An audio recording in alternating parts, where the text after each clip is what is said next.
used to spend. Sorry, I forgot to turn on recording.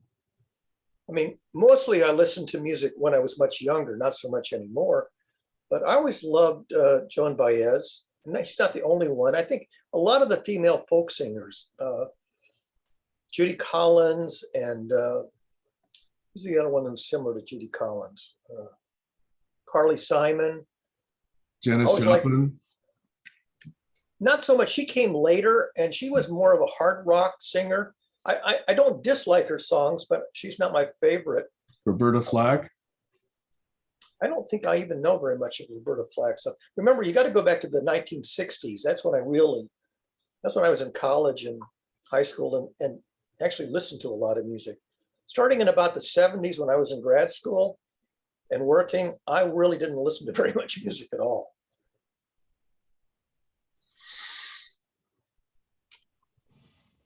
Have I told you my Joan Baez story, Barry? Well, if you have, I don't remember it. When I was a freshman at Stanford, I took beginning Aikido. Aikido. And Joan Baez was in my Aikido class. She was already a brown belt. No kidding. So yes, I used to Aikido spar with Joan Baez. No kidding. That's interesting. She's a very nice person in real life. She came to give a concert in Frost Amphitheater, and it was the spring on the day of the time change from standard time to daylight time. And on that morning, she didn't realize the time had changed. So we're sitting for an hour in Frost Theater waiting for her to show up. She shows up an hour late, not realizing that it's now daylight savings time. But she gave a great concert. She didn't have handlers? Whatever it was, nobody told her that particular Sunday to reset her clock. It was a great concert, it was a lovely day. You know what days are like at Stanford in the spring. Everybody's outside and it's wonderful. Playing volleyball, playing frisbee. Mm-hmm. Yeah. The tour manager is supposed to take care of all those details. The handler, yes. Yeah, this would have been in in the early 70s. I don't know exactly which year. They had clocks and watches then. they don't have people reminding you that daylight savings time has changed. They don't have Alexa saying, "Please remind me." Right. Yeah. So. Hey, thank you all. You guys are all relatively on time. So shall we chit chat or shall we get going here? Get going. Did you announce the topic for today? If so, I didn't see it. I did not announce one. Okay, that's why I didn't see it. However, Glenn also wrote up some very thoughtful pieces, so that's in the mix. Yeah, I saw those. I noted your exasperated comment regarding science deniers and schismogenesis. So I thought that was also a candidate. I have another one called fostering, nurturing, encouraging, and practicing critical thinking, because we need to, get going on that a couple weeks ago. Yeah, that sounds like a similar theme, doesn't it? It is. It's all overlapping. But we never actually concluded anything, so I was thinking we might want a extension just touched the surface. And then I have another one called not tolerating intolerance, because that seems to come up periodically. Right. And then one that actually came a little bit obliquely, because I don't think it's actually come up here before, which is if we were about to adopt anything, which I think, Stacy and Glenn and others and I have proposed certain adoptions and agreements. I was thinking, what about the process and the principles or guidelines by which we do some adoption? How do we ratify? How do we accommodate? How do we ensure that it's sound? How do we ensure that it's complete? How do we ensure that it's effective, right? Yes. So those meta questions around agreements and standards is another topic I thought I'd throw in here. And then there's one very small one that came up, and that is, I believe Tees asked me to moderate the group, or asked all the administrators to moderate the group on a comment that Tees didn't think was appropriate. So I thought it would be good to bring up here how we should set guidelines for moderation of the group. So Yeah. that's the list of things. Oh, and by the way, one of my posts on Facebook drew another comment from Zen Benefiel regarding organizations and whether they're ethical and whether or not they're competent. Okay. And it turns out the thesis of that post was no organization is both ethical and competent. So Yes. Zen had a pointer in reference to ISO 26000, which is, how do you be a good organization, in the new world. So those are the list of things I gathered, thinking they are all relatively pertinent to GCC and might be good fodder for discussion. Not to mention, which I started at the beginning, Glenn's thoughtful post. Yeah. And so those are all the things that we could talk about. Before we dive into this, some really interesting stuff here. What happened with Kayla's plan to do a presentation? That's right. I don't think you were here last week, right? Kayla suggested that she do it on September 11th, I believe. Okay. Right. That's 2 weeks from today. I think that's right. Yeah, 2 weeks from today. I had an idea to have a little thing which maybe Colin wanted to participate in, which would be best to have about a week to do some preparation at least. So maybe that could be next week, possibly. Okay, so you're volunteering to do next week. Yeah, if there's nothing else, then yeah, we could do something there. Okay, that would be what, September 4th, right? Yeah. Yeah. Just so you know, there's not that it would affect this particular session, but that would be a 3-day weekend here in the US. We have Monday following off. It's something we call Labor Day, tongue in cheek. Nice. Yeah, that's a nice when it's 3-day weekend. That's always one of my favorites. You get that one extra day, you can like wind down a little bit more. Well, I guess it's more special in the US when we have fewer than those of you in Europe. Yeah, we have a few in May. May is a month with a bit of that stuff. But, we only have one in May. We call it Memorial Day. Anyway, I can I just do a little check-in? Please do.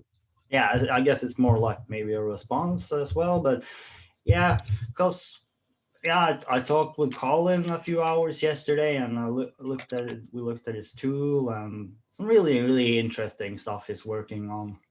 I mean, maybe it's gonna take some time until it's finished, but it's certainly some very, very interesting opportunities in that direction in general, in terms of those issues we talked about with collective memory. And so I sat here just before the meeting today, and I was wondering what I would consider that we're doing here. What is it we're doing here? If somebody asked me, what would I like to respond to that? And then I wrote down a couple of words. What we're doing here is that we're building collective intelligence, knowledge, sense making, and wisdom with the whole planet in mind. That feels like the foundation for me. And then I added a few things more: celebrating the people and evolving together the best ideas in the room by means of high quality conversation. And along with this, also co-creating new ideas, approaches, methods, systems, concepts, philosophies, or initiatives, as well as written artifacts to communicate these from the best that exists among us and for the good of all good in the world. And that's kind of seemed for me to capture. What was the last part of it? I got that exist Yeah, among us, and then what was the from- rest of it? For the good of all good in the world. For the good was of all. This was a sentence that I heard David Middlemiss say, and I think it's a really nice one. For the good of all good. And so that was kind of how I got in here. And you mentioned critical thinking. I think that's a very, very interesting topic to look into, but it's an incredibly big topic, a very, very complex one. I feel we just totally scratched the surface in that last one.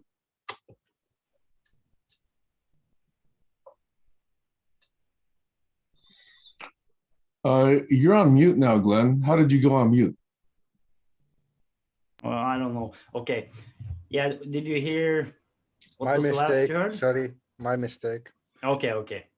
Yeah, so what I was saying was that Sorry, it the feels last like- thing I heard was critical thinking, and then it went Yeah. silent. So critical thinking, we had one meeting on that, and I felt that we just scratched the surface of it. It's an enormously big, incredibly complex topic. It's one of those topics that if we could really master this in the full extent, it would be truly meaningful. So that's why it's a very, very big topic, and it's sort of the natural thing to say moving into it. It's a topic that people have been struggling with for thousands of years, and enormous amounts of entire libraries have been written on topics that relate to this, and it's obviously also incredibly practically relevant. So that obviously interests me enormously. And in terms of that specific question of tolerating intolerance, I have some ideas about that, which I call the value and ignore strategy. That's sort of one of the approaches that seems like it could be an interesting alternative approach compared to what has been tried in the past. As you know, my impression has been that classical criticism of other people's points of view tend to yield very negative results and often be directly counterproductive. So that's obviously an area where we would maybe want to look at new ideas. So that's a separate idea. I'll just mention that. I don't know if we'll go into that. But you also mentioned the question of moderation, and that's also a very interesting topic. I mean, so far we've practiced pretty hands-off moderation, and I would say that has worked surprisingly well. And obviously the hands-off approach has the advantage that it saves time. It's the most simple approach. But I also feel that we could probably do a lot more, especially in terms of contribution. So this vision that I could see really working for a group like this was if one could have an approach to moderation which was much more active, where it's much more about actually creating interesting discussions and following up on things others do. And if some of us could really be able to do that, then you could sort of have moderators who really could enrich the Facebook group. And then I think there would be enormous opportunities for getting many, many more people engaged also in these conversations, and obviously to the level of the discourse in general. So there's obviously a lot of interesting questions related to that. And sometimes, the moderators will have to remove things that are obvious spam. But, even with that, even if we say that is a kind of difficult question to sort of have a simple rule for, I think it could be said that if we had a kind of moderation which was really proactive and there could evolve a culture for really high quality discourse, then I think that it wouldn't really be much of a problem. And it's almost like the spammers wouldn't even go here. They wouldn't have anything to gain from it somehow. I don't know, or trolls, or that's also a big question, but I'm wondering if it's possible to create a kind of super culture online which can sort of, if troublemakers come in, the troublemakers might actually change. and find of, or let's say different sides of their personality will be inspired to come out, while they will not be rewarded for the troublemaking in any way. If they just write nonsense, it's just not going to give them anything. So those are also some really big interesting topics. But with moderation, I definitely feel that if we wanted a strong approach to that, I mean, the foundation would have to be a sort of a proactive approach of sharing, high quality material in the group. And this, of course, brings us straight back to the question of group memory, of co-creation, of whether we can create a system to actually begin creating some really good material based on these meetings. And and that again leads to the question of software platforms, which I think that there's maybe something there that we would want to look into, if we could find a really well-suited software system. It could be one place, it could be several places, but like one process that is really well suited for what we're trying to do here. Yeah, those are some thoughts, so I'll just leave it there. Okay, thanks, Glenn. I think each of those is viable. Anybody else with thoughts on topic for today? Going once, going twice. Barry, you're on mute.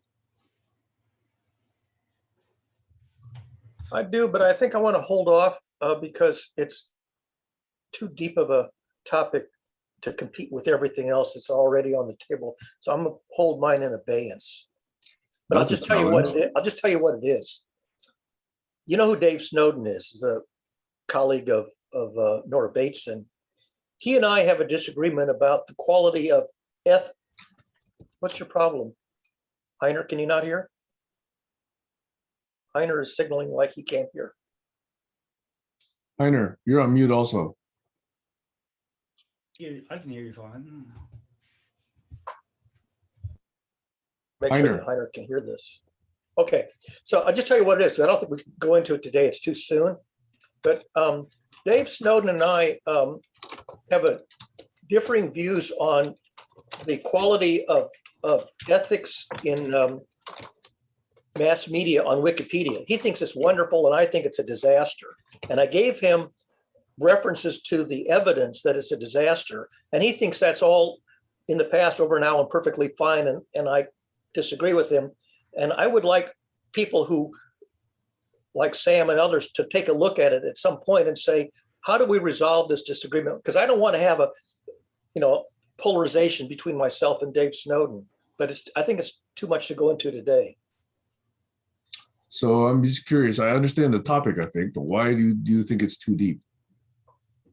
Because it involves an enormous amount of evidence, and he asked for me to support my position, and I can support it, but there's 3 years worth of massive evidence to support it, leading up to a huge arbitration committee case against the main perpetrator that went on for like more than a year. So there's an enormous amount of evidence, but it's too much to present or to review until it's sort of better organized. He basically says my position is nonsense, which is not. It's not nonsense, but he has to look at the evidence, and there's an enormous amount of it.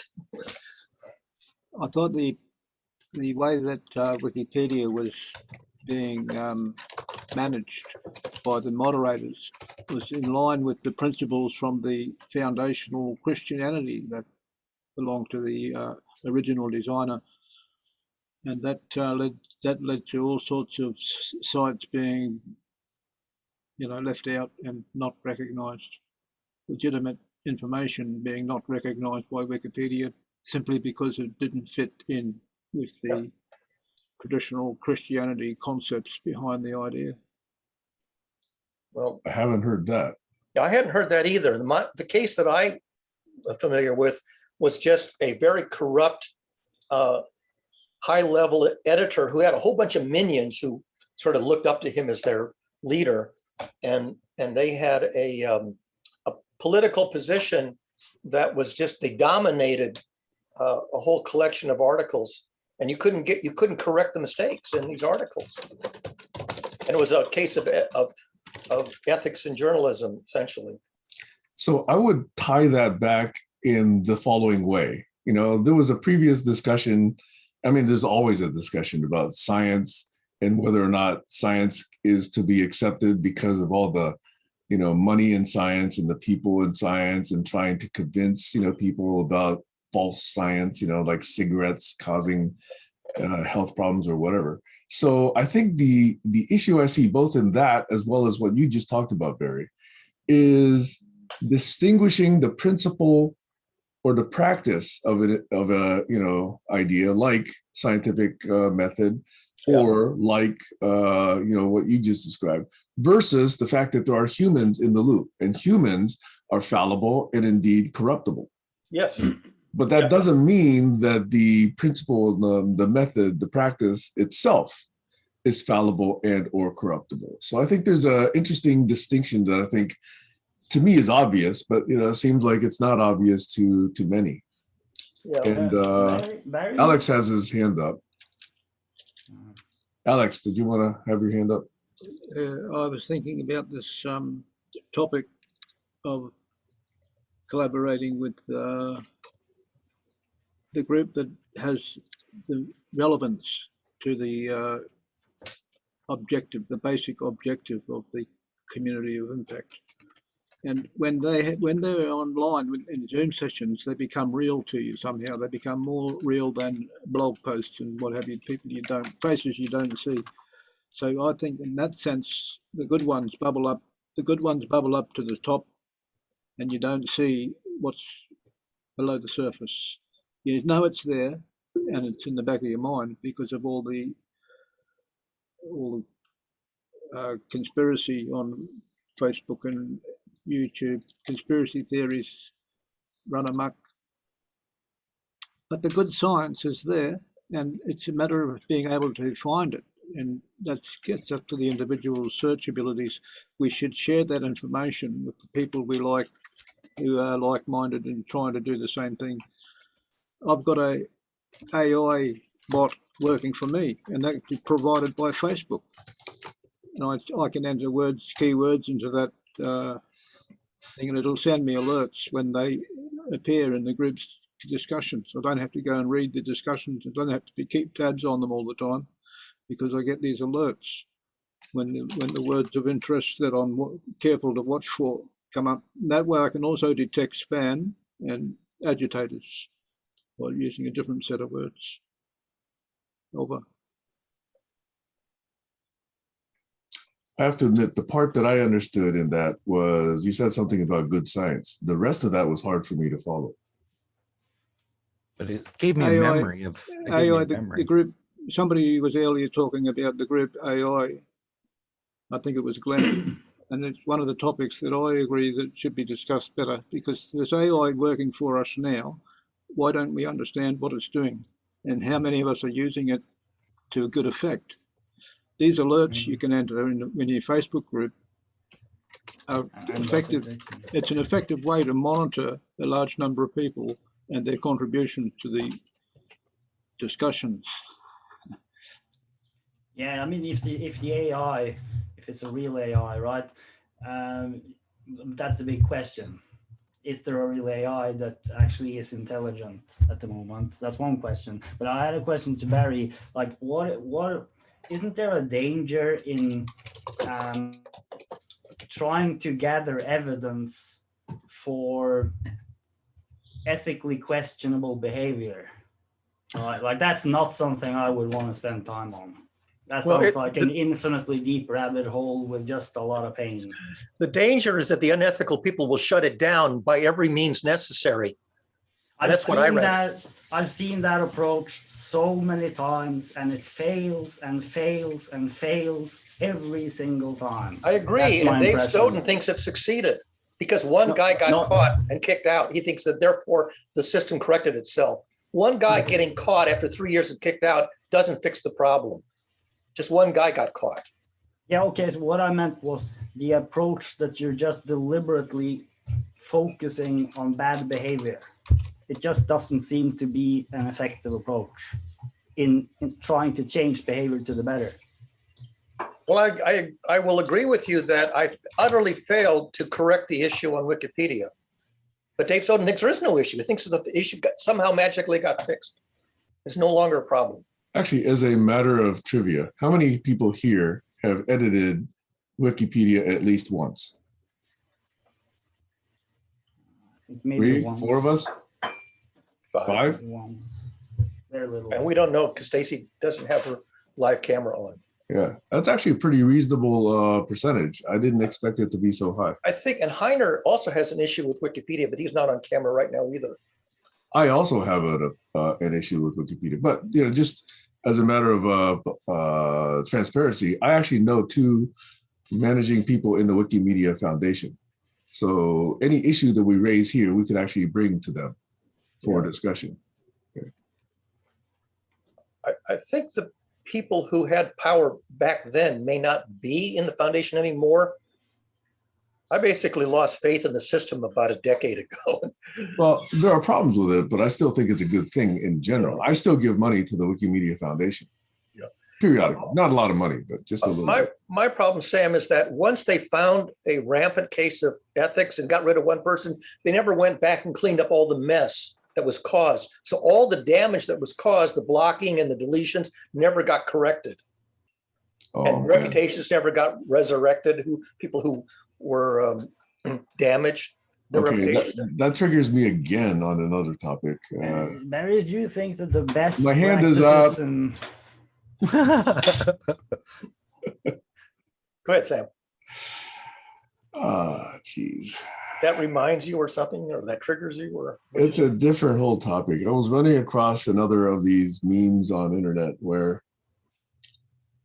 and this is an old story, okay, but it just got resurfaced again, where 8 years ago, a very talented football player in high school was imprisoned for raping a girl.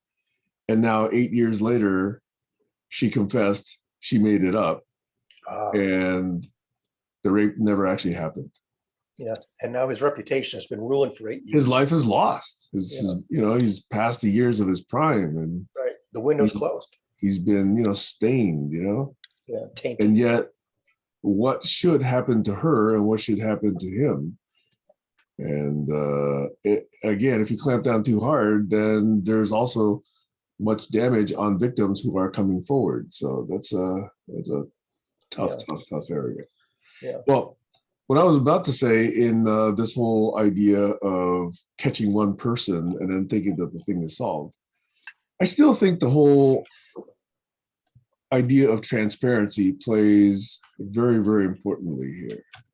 I think, Glenn, I also see the futility of focusing strictly on just the negative behavior, but I don't think you can ignore it entirely. I think there's got to be a good balance.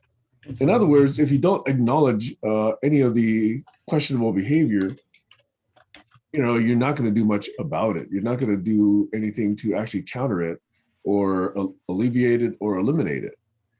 On the other hand, there's the other thing, which is, work to create the system that you'd like to see. And I strongly believe that. But I think it's got to be both.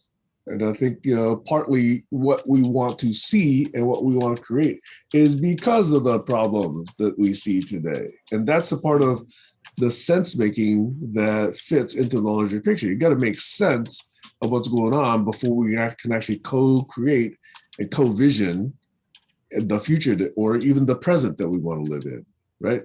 So this also reminds me, and I'll just say one more thing, okay, I got a zillion things, but just one more thing, okay, is at the tail end of last week's unblocking, the emotions got a little bit stirred up, I feel, particularly in kind of a little back and forth between Doug and me. I don't know if you guys remember that.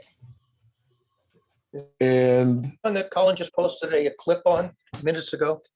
I don't think it was a clip. I think it was just a that was the screenshot. one-on-one. That was the one-on-one. Oh, it's not the one from last week. Okay. By the way, Yeah, that one-on-one was in response to me not understanding what Doug was asking for.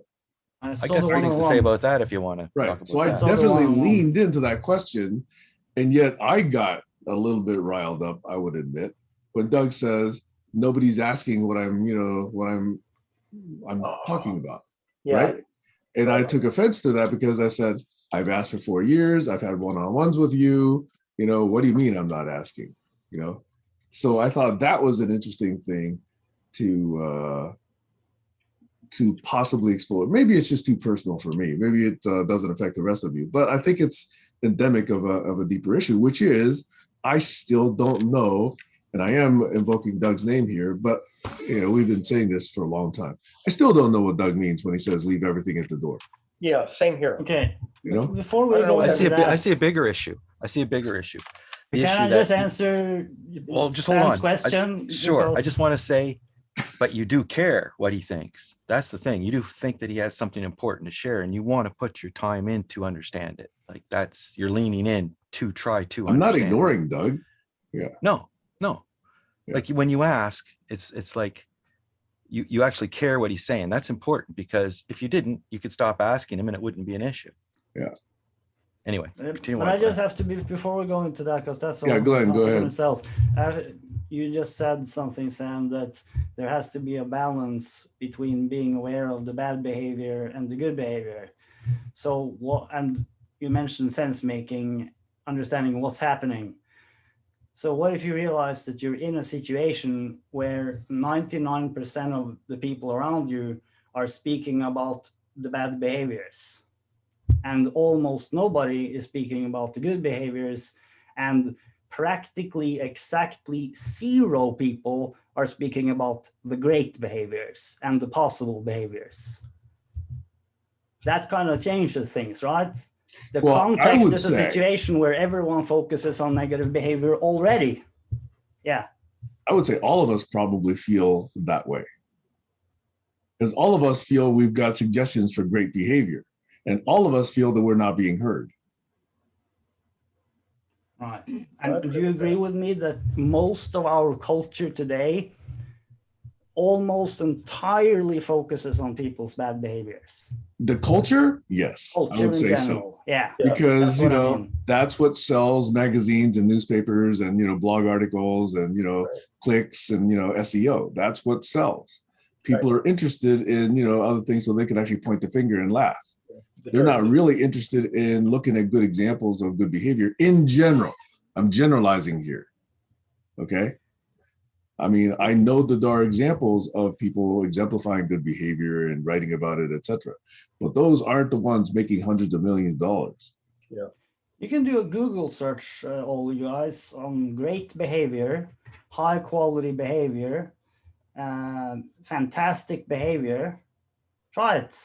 See what you find. You're not going to find much. Yeah. It's like The category I like is evidently there's a category of videos on YouTube where people are nice to animals. Now that seems to be popular. Okay. I know. Taking in strays, rescuing animals. That seems to be popular. That gets lots of hits. Yeah. But about people taking in other people, nah, never seen it. It's less than 1% of what I see about, people taking in animals. That means there's a market opportunity here. Is it really? Because what I'm saying is there's no demand. Well, the Oh, cats, there the is dogs don't massive object. demand. Come on. There's Independent massive journalists. demand. The cats, the dogs don't object to being put on Facebook and YouTube. The people might object to being highlighted as a take-in, as a basket case or whatever. Behavior modification comes about, in my case, at least, from getting criticism and feedback from the other members when I create bad behavior. If they're not reminding me, I'm not learning. So behavior modification comes up after that. Yeah. Okay, Stacy, you have your hand up. One of the things that works very well when somebody doesn't understand, that I've seen happen here, is when the other person says, "So do you mean that?" And then you say what you think the person means. I've never seen that happen with Doug. I understand where Doug is coming from when he says that he doesn't feel that anybody has asked him, because I haven't seen anybody ask him in that way. Yes, I just wanted to say that. And then I'm gonna go back and lay down. I was born to ask in that way. I You get have, Sam's you feeling. especially, Colin, have never asked. I've had one-on-ones with Doug way early on, several. I think He has sometimes asked. He has asked.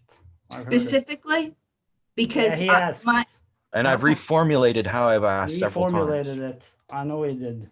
And Doug didn't even respond to Colin. well, I haven't. So that's a different issue. And I've outlined that too, that sometimes the facts don't matter, right? What somebody says is not as important as who's saying it, right? We all know that. What I see, just one more thing, Sam. What I see that happens a lot of times is people ask about something that's to the side of what's being spoken about. And yeah, I see a lot of miscommunication that for whatever reason, the other person doesn't say flatly what's going on. Instead, they just kind of move to the side. I don't know if I'm articulating that well, but. Yeah, I agree with the general impression that we could ask a lot more. What I was about to say is it so crucial to actually just ask in those specific words? Because I think many people have been asking without necessarily using exactly the words that you specify, but the intent is, to me, the same. Yeah. So where is the requirement to use precisely just those words? I think that's too narrow. Very. Yeah, I mean, I raised the question, when you say leave your baggage at the door, come in tabula rasa. The question is, here I am, 70 years of education and life experience. What subset of 70 years of education, life experience do I leave behind, and what do I retain? I don't know what to include and what to exclude. It's a huge amount of content, some of which has to retain language, but maybe not a huge vocabulary, maybe not critical thinking skills. I don't know what to retain and what to leave behind. Which is similar to my questions of Doug. I think you'll hear some of those questions if you listen to that one-on-one between me and Doug. I listened to that, but of course it was cut a little short. But I hope you can keep going into it. I wonder, was it clarifying for you? Did you understand him better? At one point I said, Doug, if this blah, blah, blah, and I described this, is what you mean by leaving everything at the door, then I understand. And then very soon thereafter, Doug got a call or something and had to go. So we didn't get a chance to really dig in a little bit, but I think he was nodding his head when I was saying that. So yeah, he was, yeah. What was your understanding of what he meant as to what to leave behind and what to keep as a functioning human being? But what I think I think he was talking about leaving at the door all the bullshit that goes with commercialized products and services. Yeah, but who's to say what's the bullshit, right? Who says more than that? It was more than that. What I mean is some of them are ideas that are for non-profit community groups, and they're okay, but others are more I didn't like get that specific. Some are more like spam. Leave your spam and shit at the door. Leave your what? Spam and clickbait. Spam. Your hobby horses? Did you hear that in what I said, Alex? I don't think I said that. I didn't hear you say that. I'm saying it now because I'm answering Barry's question about what we think of. No, Barry was asking, what did I say? Right. Comment. Yeah, but I was trying to chirp in earlier to say. So is this an example of miscommunication right here? Now, he spoke about Doug. Doug, can I say what I think Doug was talking about when he said leave your baggage at the door? I think he was talking about commercialized spam and clickbait bullshit. And that's all. I don't think I've ever heard him use those words. No, but I think it was more than that. It was more than that. None of us, all of us understand what he said. Leave your baggage at the door, and that's what we're going with. No, none of us. I don't understand that. I certainly no. I didn't say that we understand it. I said we heard it. That's what we're going with. No, so you now said that we Alex understand. has said what he heard, Doug say, I understand. I understand. Okay, time out. What did you hear? What did you hear Doug say? This is the natural continuation. Am I going to have to? Well, I've never done this before. Let me see if I can do this. there's an option for me to actually mute everybody. Do I have to Yeah. do it? Yeah, Tease did that. by Time out, mistake time out, already. time out, time out, time out. Tell me what you understand. Time out, time out, time out, time We out. understood you. Come on. No, Why no, no, can't no, we no, move no. on? Wait. You didn't understand Doug, though. That's the The next question question. that Barry asked was different than the question that you're answering, Yeah. Alex. We know that. Well, Okay, how so about the question? If we're going to focus, we need to acknowledge that, and we can either say, okay, we're going to quickly change subjects, or we're going to focus. And that's the meta Hey, topic that I want hey. to talk about. Alex, you're still I trying to get- interrupt me. Yeah, because you're running Alex, you're me still trying down. to interrupt me. You're running me down for focusing No, I'm on not the running you topic. down. I'm indicating a form of behavior that we just observed here. And I'm trying to figure out what, as a group, would we want to do if we want to focus, which I is thought I was something that doing has that. come up. I was doing that. I was talking about Doug's leave your baggage at the door comment. And Yes, and that's exactly what Barry was talking about. It's No, exactly what Barry you brought up. asked Sam Who brought it what up? Sam who- heard Doug say. Okay, I gotta Alex, find this option. Glenn, I gotta find this option. Glenn, Barry I hear you, asked Glenn. Sam what Sam thought Doug said, while you Yeah. answered what you thought Doug said. Okay? Are we Well, clear? Now, I answered when my time came to answer. I gave the answer. I You didn't gave the jump answer on somebody. of I what didn't you butt in. thought. Yeah, I didn't Sam. interrupt. I didn't interrupt, and Okay, I I raised can't my find the hand. option. But it was a different question, and I think we've understood that, right? So the question was, what did Sam hear Doug say? That was the question Barry asked. So I would love to hear the answer. Then we would focus. That is focus. Baggage. Oh, wow. Look who's here. Jonas. Yeah, Jonas from Malawi. Jonas is here from Malawi. Well, get on your good behavior then. Do I know Jonas? I think I only saw his name once. Jonas is deeply involved with Michael. Yeah, it was after For what? Michael died. He was in the what do you call it? The memorial conversation. I let him in, but I don't see him. There he is. You have to click the admit. Somebody finally clicked the admit. Multiple people do that. I've made most of the people co-admins, co-hosts. Hello, Jonas. Is he here now? Yes. Is there he's he on is. mute? Ah, yeah, I see him. Okay. Well, I just thought it'd be nice to take a little break from the brouhaha that was happening. Yeah, let's regroup to let Jonas get. Well, you know, oriented of all the here. topics there, that seemed to generate most of the energy and the heat. It's what So, words. Jonas, we'll give you 5 seconds to see if you want to check in and say hi. Otherwise, we'll assume you're here just listening. And you're muted.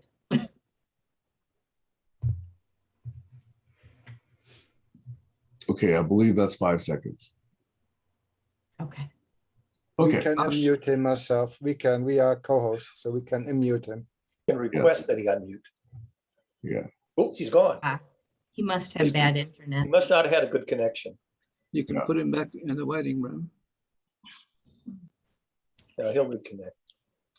But Sam, So I'm waiting to hear what Sam thinks he and Doug agreed on with nodding of the head, but then no That would be interesting to hear. double check. Well, look, I would have to go back and review it because I would probably be just approximating what I think I heard because there's just too much that needs confirmation before I can say, yes, this is what I said. Okay. Well, we can let it go for now. Okay. But table the question, because if anybody reached agreement with Doug on what it means to leave behind baggage, what you retain of your identity and what you leave behind, that's where I don't know where to put the dividing line. Right. Also, it would be curious to ask if anyone here feels that they understand Doug and would like to explain it to us. Yes. Well, Glenn first, and then Alex, and then Stacy. Okay. Okay, well, what I've heard him say, how I understand leaving everything at the door, is that you leave absolutely everything at the door. And you show up, you're completely present, You take in the impression in real time. You leave all your agendas, all your opinions, all your memories, all the past. If some of that inevitably will join anyway, that's not of my concern, because my concern is when I show up, I leave it all behind. Totally, unconditionally behind. And if I show up with that intention, that creates a difference, a big difference in what happens. So Okay, it's not about whether it's impossible or possible, but if you show up and you decide to do it, that's the thing that changes everything, especially if everyone does it. Yeah, that's what I think. Sorry, I got to give Alex and Stacy a Finished. chance before I respond. Alex. I think that stuff that you don't have to forget about can be left at the door, because on your way out of the room, you get it back. You haven't lost anything. Exactly. It's a matter of being in the room for the sake of the conversation about the topic at hand, and not some other vested interest you might have with a project you're doing with somebody else that involves currency and commercial products and services. I see what Colin is doing. Keep your business ideas out of the conversation. We're not here to talk business. We're not here to talk politics. We might be here to talk spirituality, religion, but if that comes up, then politics comes up also, because they're too tightly entwined to separate, aren't they? Okay, thanks, Alex. Thanks, Glenn. Stacy. Yeah, I always took it to mean two things. One is to not come in with an agenda of how you want things to go or expect things to go, but to come in and just see, who's in the room and what comes up. And the other thing to not bring with you is any grudges or expectations about other people. So that's how I took it. Okay. Thanks, Stace. So may I go now? Yeah, please. Okay. So Glenn, my response first to you is the words that I hear you use are much the same as the words Doug used. And I think the use of the word everything, and I apologize in advance for saying this, the use of the word everything, I think, is laziness. Okay. I think if we actually say everything, then that's essentially leaving it to later discussion, what's appropriate, what's not appropriate. And it's not a useful guide, okay? And that's why I don't understand what that means. What I thought was useful is what Stacy said. She was more specific. She said, these are the two things, okay? I understand that. That I can understand. So I can say, yes, I can try and do that. But if somebody says everything, I don't even know how to start doing that. I hear Past. Barry taking the same Everything in position. the past. Everything in the past. That's not what you said. You said everything. I said that. I mentioned leaving the past. Okay, but totally everything in the behind. past includes your experiences, your language, Yes. Your understanding of civil mores and protocols and culture, and how long to wait before you respond or interrupt, and whether or not you use F words or blah blah blah. All of that you acquired through the past. And I'm saying leave all of that behind. I don't know what that means. I don't know what that Oh, means. it's very simple. Everything you mentioned, everything Stacy mentioned, all the memories, all the agendas, Okay. leave it all totally behind. Okay, so I hear Doug Totally. using those words too, but let me ask two questions then, okay? In this session, in other GCC sessions, in unblocking, who does that? Who comes and leaves everything at the door? Give me some examples. And then the alternate question, which is, who does not do that? Who shows up with stuff that they did not leave at the door? I think it's useful to look at those two questions in light of this conversation, previous conversations, unblocking conversations. That I'd really like to know. And if people have exemplars, one way or the other, I think that would be useful. Because the use of the word everything to me is lazy. It's not being specific. It's not being precise. It's very specific. That's not the issue. No, The everything issue is is, not can we specific. do it? Everything by And definition is not specific. what I said now was totally specific. The question is it possible to do it?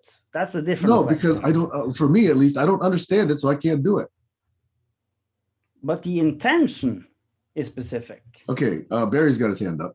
So when somebody says leave everything behind, what comes to mind for me is I come in as an audio recording device with a blank tape, and I turn on the record button and I just let it record, and I have no idea what the sounds mean, and I have no reaction to them. I'm a dumb tape recorder sitting there for an hour, and I don't generate audio. I only record audio. And even that's not coming, leaving everything at the door. You've got your antenna, you've got the recording media, you've got the, calibration knobs, so all of those have analogs and parallels in conversation. Yeah. I can answer one question you had. Has anyone shown up to these meetings in that way? I would say there's been several occasions when people have attempted to do so, and to a pretty strong degree, and the consequences have been thereafter. And I've also been to several meetings where me, myself, and other people have all attempted to show up, leaving absolutely everything at the door. That's the point, Sam. It's unconditionally everything at the door. So it's not Glenn, about expecting to succeed. It's about the who's doing it intention. and who's not doing it, Glenn? Well, I don't want to talk about who's not doing. I would say most of us Just are say not who doing is. Here, it here. completely. Okay, all right, make it very specific. Do I do it or do I not do it? Do it to some degree. Yeah, I would say so. No, But if that- you use the word everything, that's not a some degree kind of word. So you have still misunderstood me. Yeah, I'm saying absolutely. the I admit intention. that. I admit that. I'm saying the intention, the decision. Wait, am That I I not come supposed to in leave with- the intention at the table, at the door? No, there's one intention. I come in with this intention to leave it. You're supposed to leave completely intentions at the door. Yes, that's I right. mean, I'm being I- silly here, okay? But No, but don't be silly. It's very simple. I come in with that intention to leave absolutely everything at the door, and almost certainly I'm not going to succeed, and it works. That's the point. okay, thanks, Glenn. I appreciate you trying to explain to me. I'm kind of dense. Can we do I have Kayla and then experience Alex? with it. Because Kayla hasn't spoken yet. Kayla? Hi. Hey. Yes, hello. Hello. Sorry, I have my juicer on. The problem with everything. Okay, so when I think of everything, I think of all of my material possessions. And I think of how to make that into, okay, well, what's not my material possessions? And so I started thinking about my life and everything. And my world is very different from your world, it's very different from Glenn's, it's very different from everybody else's. So when you look at the context of everything, it is limitless, but it is limiting because you have no idea, what another person has packed with them. Now, leaving everything behind, in my opinion, is more like a meditation. So it's like, what am I going to come with? Absolutely nothing. Why am I here? And it in a way, it seems kind of stifling because it's not specific to an intent. It's, in my opinion. So it's very difficult for me to see everything as something specific unless you actually say, okay, please leave all of your, like what Stacy said, exactly what Stacy said. Your grudges and all of this stuff, come with an open mind, and as open as it can be, in my opinion. But, another person's intention is different from somebody else's. Like, for instance, I'm listening to you guys, but my juicer is on and my kids are watching cartoons. I have crap packed with me. My mind is open enough to be able to soak in everything you guys are saying and contribute to it. So leaving everything behind, I would have to agree with Sam. It's very difficult unless you specify it. Over. It's almost impossible. Thanks, Kayla. Alex? Well, I know what he's talking about when he says the things he doesn't want to hear. The reason he says leave everything at the door. He wants the conversation to be creative and new. He wants things to come up that haven't been discussed before, so that he's got an interest in the topics. He's heard a lot of shit, you know. And it's like the old people like me and Barry have heard it all before. So it's refreshing to come to a group and listen to people talk about stuff that they have to think about, and not rabbit hole stuff or parrot fashion, repeating stuff they've heard on YouTube and the news. So it's deep thought, deep thinking about what matters, what really matters to you, what really matters to the group. What are the important things in our lives that concern us and give us meaning? If we can focus on that, we have a better chance of understanding what our contribution should be, how we can better contribute, how to make a good idea better, improve on an improvement. Over. Thanks, Alex. If I may, I'd like to connect two of the things that have been brought up here. The topic that we're just talking about, which is whether or not I understand what leaving everything at the door means, okay? And the topic of critical thinking. If I am really trying to understand so that I can sense make, both for myself and with you, I need to make sure that I eliminate as much ambiguity in the terms that are being used.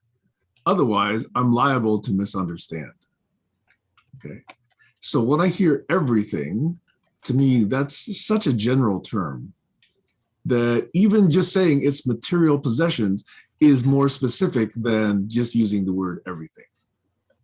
Using Stacy's 2 points about opinions and agendas is more specific than just everything. Okay. And oh, by the way, if it's those 2 ideas, if that captures it, that's by far not everything. That's 2 things. Okay. What about everything from the past? That's not useful to me. That's not even meaningful to me. Not at all. Right.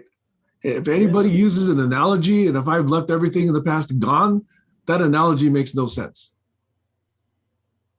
Even dictionaries don't make sense if I leave everything in the past and don't bring it with me. I think that's why in the light of critical thinking, I pose and put on the table in a pokey fashion that the use of the word everything is laziness. Often it is. And I'll just leave it right there. But I'm wondering about Stacey's got her hand up. Yeah, I apologize, and this is definitely going to shift the focus, but I think we're really lucky to have Jonas here, and because I don't know how long his internet will stay for, can we please ask him for a check-in? Because I'd like to know how his project has been going since Michael's been gone. Sure. Hey, Jonas. Hey, good to see you, Jonas. Did you hear me? Did you hear me? Yes, we can hear you. Okay, thank you. Good evening from Malawi. I'm Jonas Padwick. I am one of the founders of Tuchila Youth Empowerment Program and Development Network, non-profit organization based in Malawi. It was founded in 2009 and registered by Malawi government in 2011. The main focus is to empower young people and promote the welfare of women and children. So far, we have done commendable work in Malawi as far as supporting vulnerable groups and sustaining environment is concerned. I think this is very critical thinking, learning, and I have been following it on Facebook, but now it's my pleasure to be connected. You know, in Africa, connection is very poor, but I'm lucky today and very pleasure to be connected with this critical thinking group. And for today, I am new, so I'll be keeping on learning from you, the group, I just want to say thank you for allowing me to join. I think maybe I'm one of the African member who have been having an like to be connected. So as of now, I wanted just to keep on learning for everything being talked, because I am hearing the meeting loud and clear here. So for now, let me just stop there. Thank you for allowing me to be on board. Thank you. Can you just type the name of your organization in the chat? Because I think it was hard for some of us to hear. Okay. Okay, thank you. And just out of personal curiosity, any quick updates on Eleanor?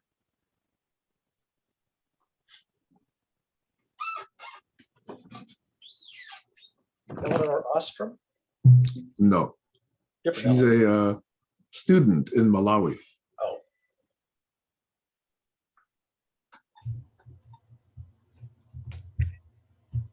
I only could make out about 5% of the words.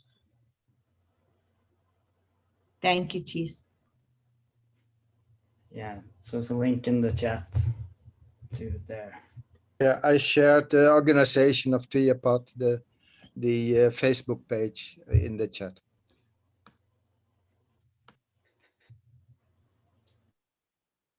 Jonas, did you hear Sam ask if there were any updates about Eleanor?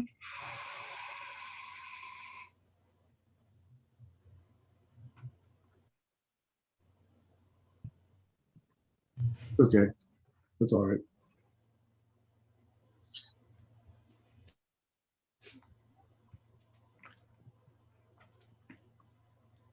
I don't know if we should continue into this, but I think it's a very important topic. We've touched upon what it would mean to leave, what needs to be left at the door. Yeah, some react negatively to that word everything for some reason. For me, it's just a much simpler way of thinking about it.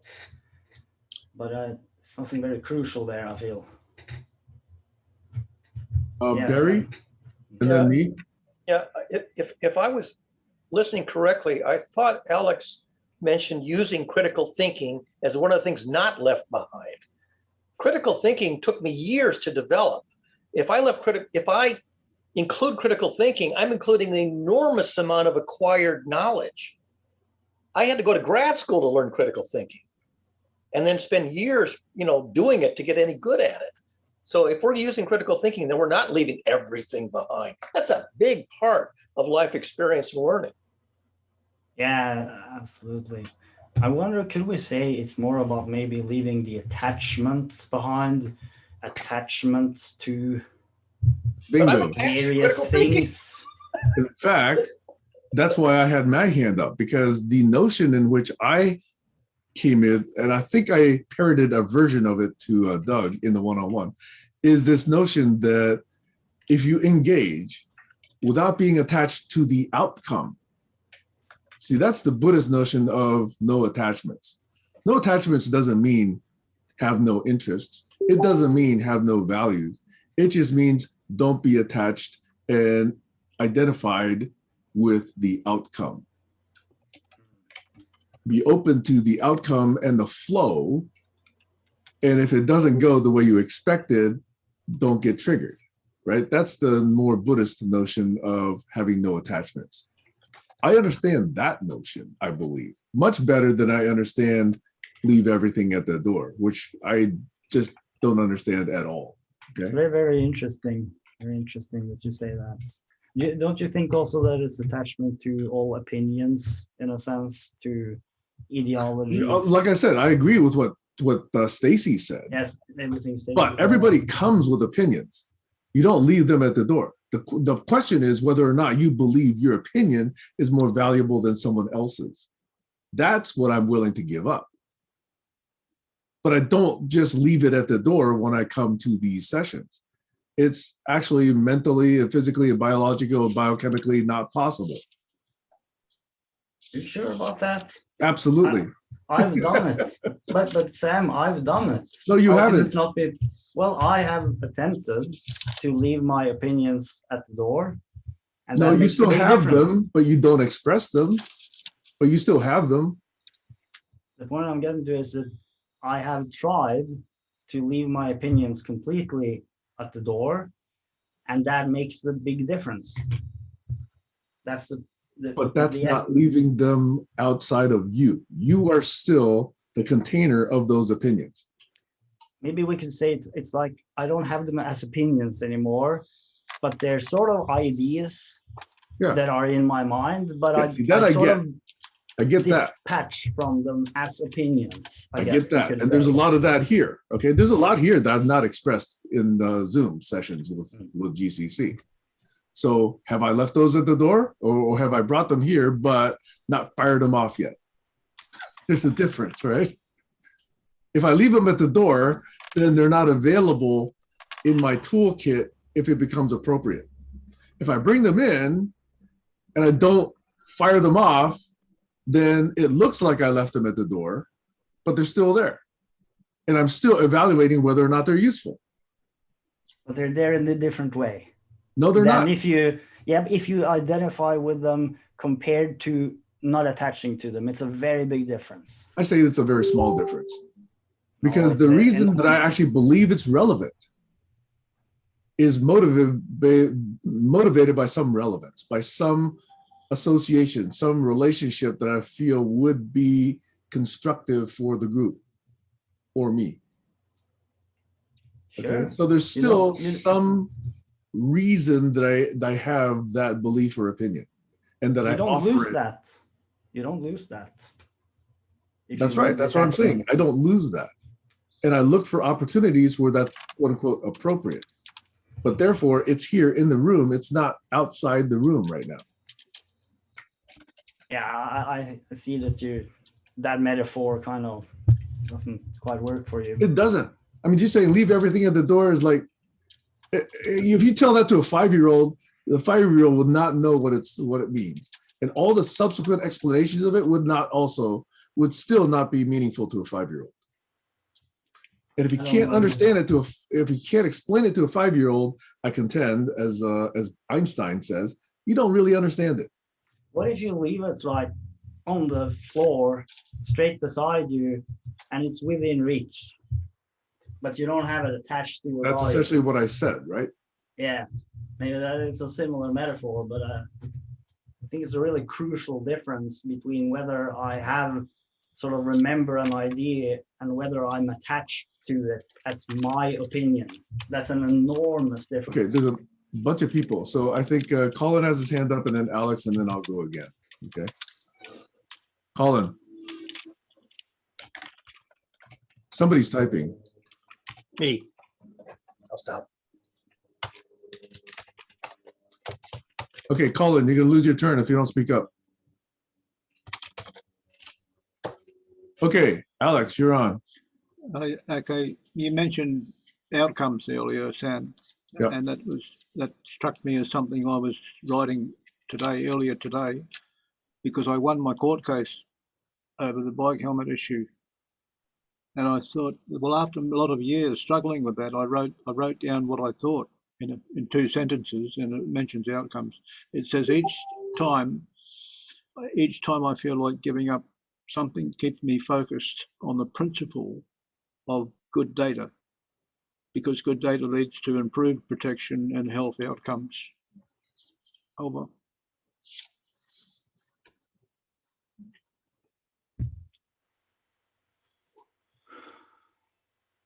Okay, thank you. I'm still trying to understand what that is. You can use the word data to encompass information of all sorts of different varieties. Over. I think I found my mouse. Can you hear me? Yes. Yeah. I'm gonna go fix my coffee. So if you want to switch turns, Sam, I'll take the turn after you get back. So I actually forgot what I was about to say, so I'm gonna have to wait till later. Okay, maybe I can refresh your mind. I'll forgo my coffee. So yeah, I watched the one-on-one with Doug and Sam. Some of it, not all of it. In fact, thinking about producing it, and I'm ready to show you some of the pre-edits here. I put the two most, or two big points, one from Sam and one from Doug, and I posted those into the chat already. And I don't know if I can share and do my audio, so maybe I'll get my coffee and we'll try that later, but just from memory, in case I don't get back to it.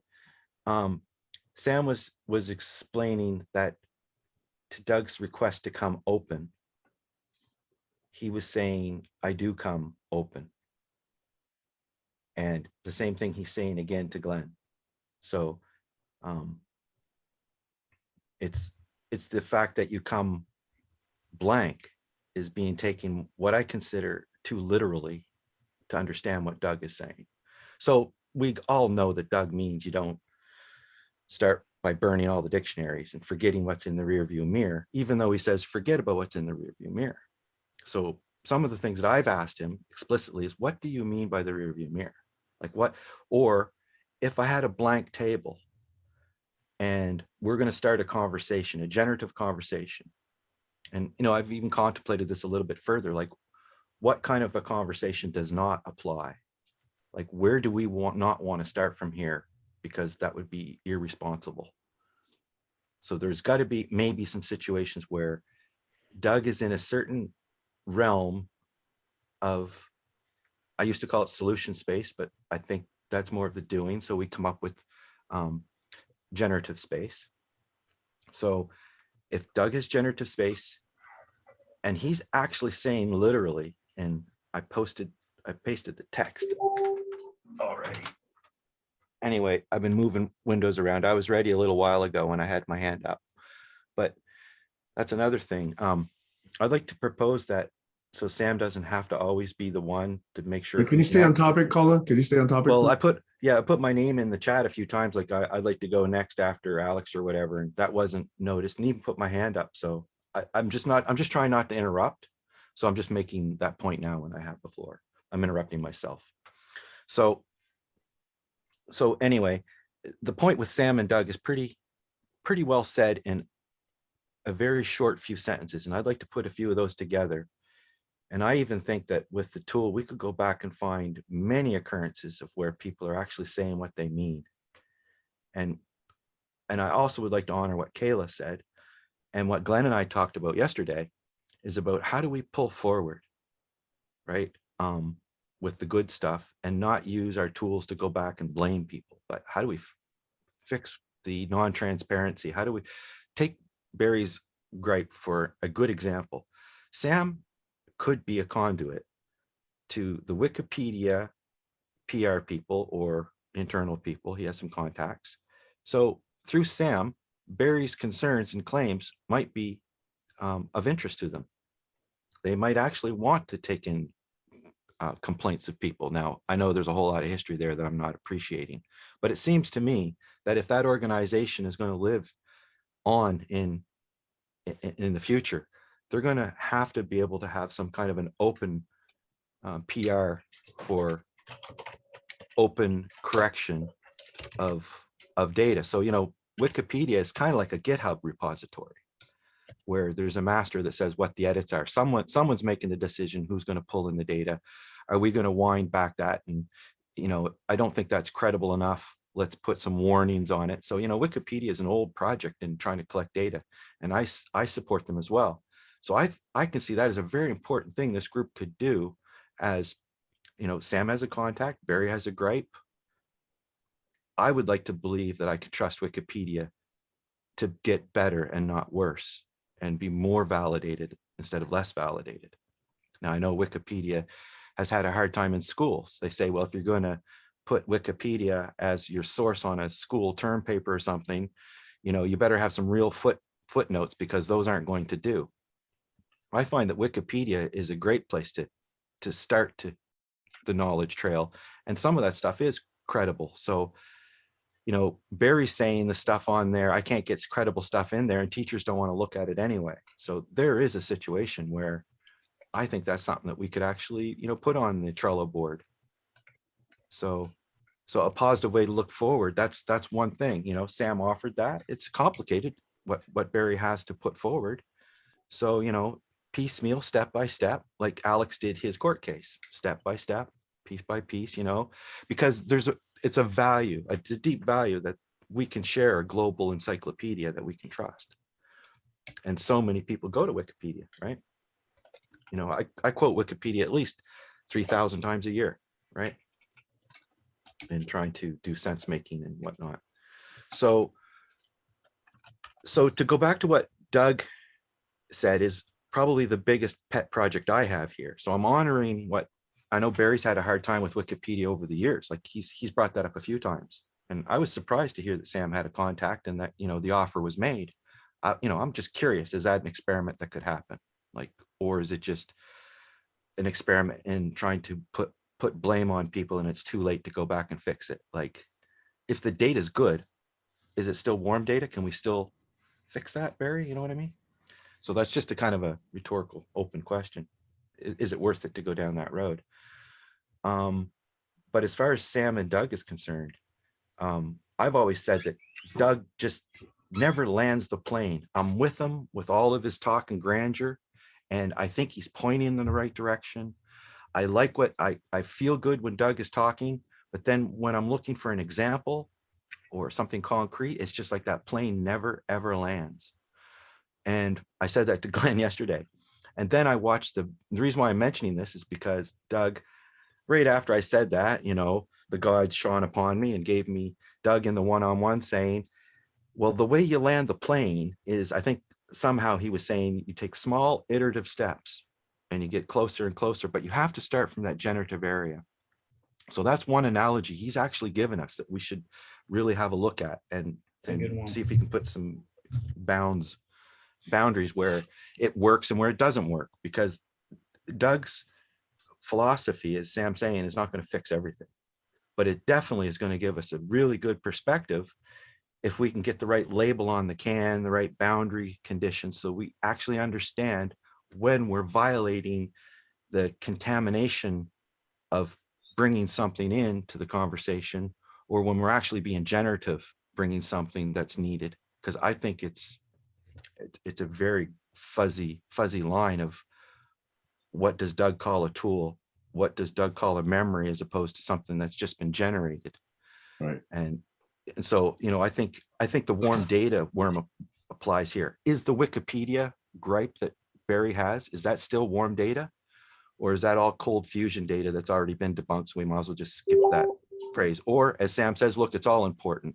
You know, the way that they went through that conversation, and, you know, that's very important, even though the results weren't right, the way that they proceeded is part of the record and shouldn't be lost.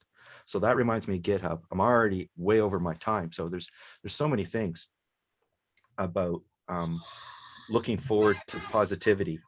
And I would like to highlight what Sam said about being open, but not so open as to leave everything behind, as he said to you already, Glenn, and Doug's analogy.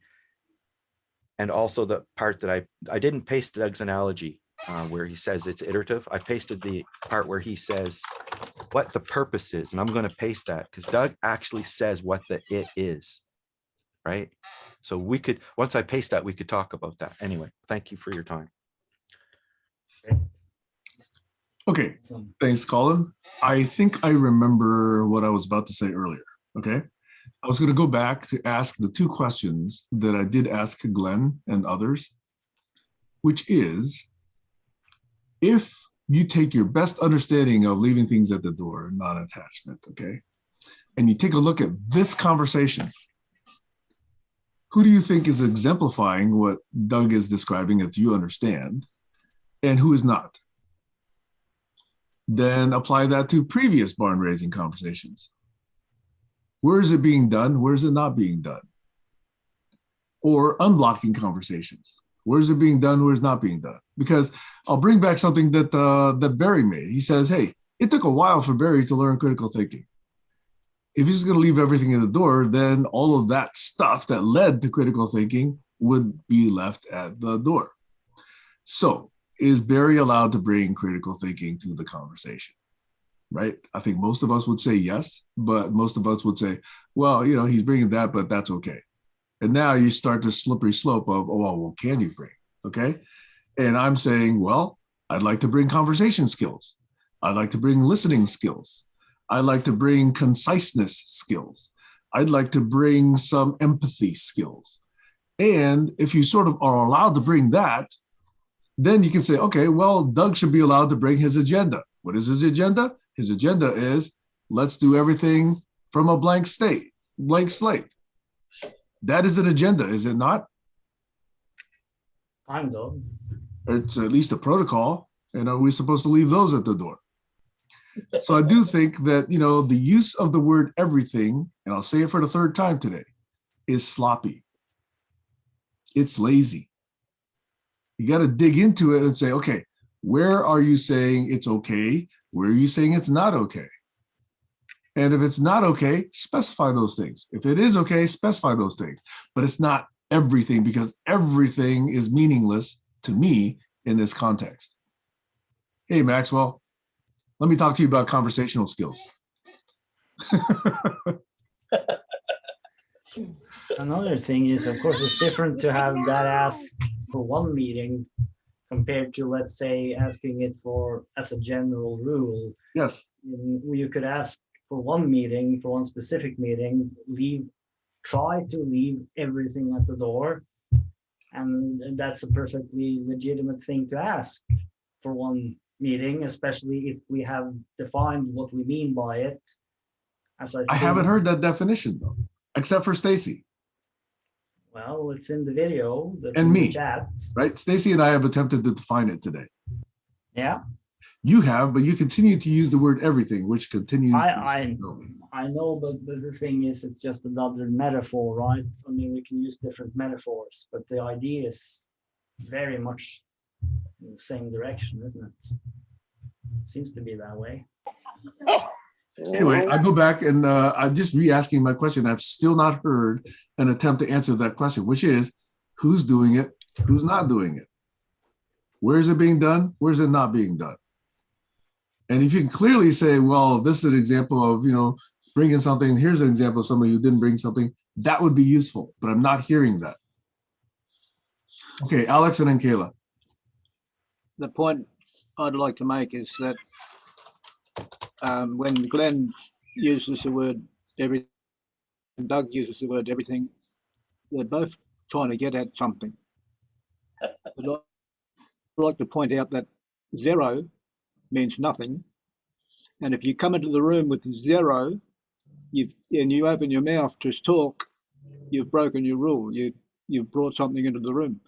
So you can't start with nothing. You've got to start What I with mean something. by being too literal, that's too literal. That means That's you've wrong. got to That's We not what know you it's too literal, Colin. That's why we're asking for specifics. you've got to bring it into the room. Yeah, So so what you I'm saying can't- is, It means you can't leave everything at the door. Over. Yeah. yeah, thanks. that's Okay, wait. this is It's Kayla's repetition. turn. This is what Hey, Colin. It's the Kayla's. pits of hell, this is called. Kayla, or is it Maxwell? You're on. Maxwell said that you can ask him the question and he'll answer you. Okay, Maxwell. Who's doing it and who's not doing it? He doesn't know what that means. Okay, who entered this conversation leaving everything at the door? And who entered this conversation without leaving everything at the door?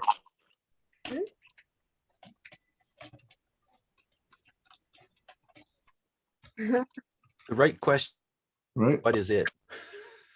What do you think everything is? Yeah. When you think of everything, what do you think it is? It could be any- Happiness? Oh, happiness. He said everything is, so leave your happiness at the door. Wait. That's fabulous. No smiling then. Okay. All right.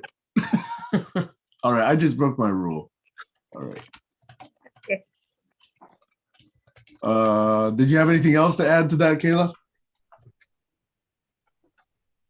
Hence my earlier me saying that everything really depends on the person. If Maxwell were to leave his happiness at the door, It wouldn't be a good conversation. I'll accept that. Okay. Maybe I left my happiness at the door. Maybe I did.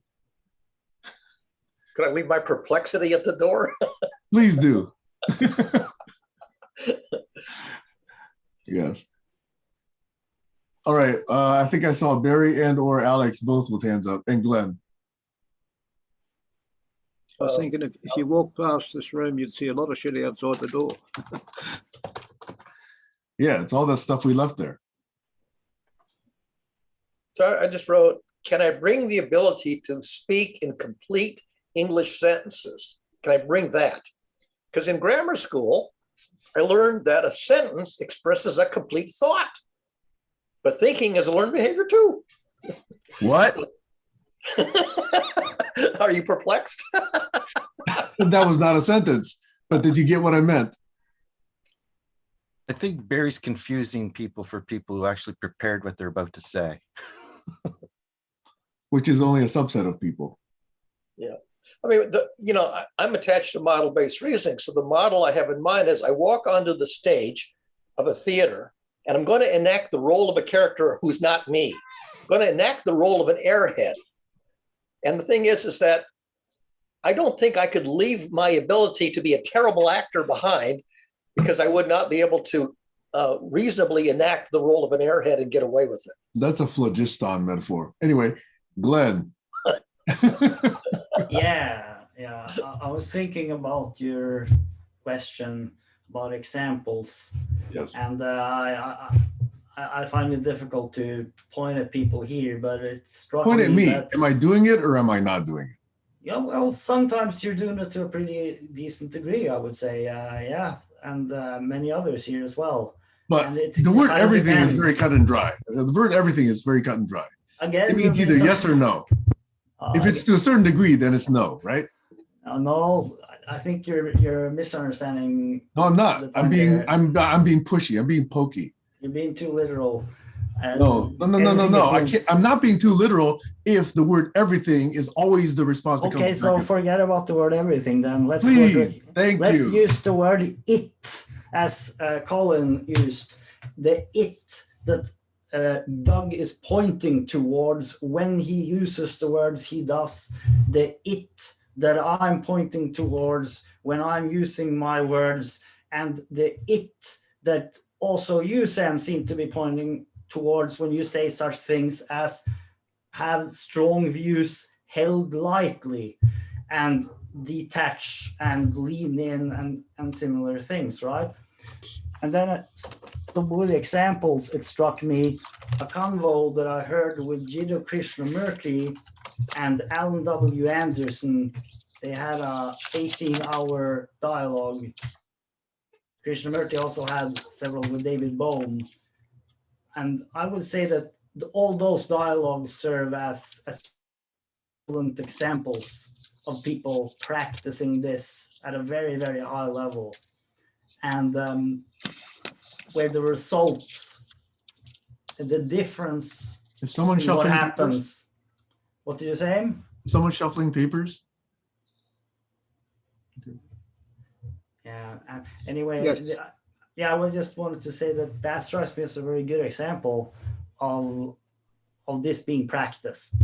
I would say on a very high level, and especially if one listens with full attention to these dialogues, it is some incredible places that they get to.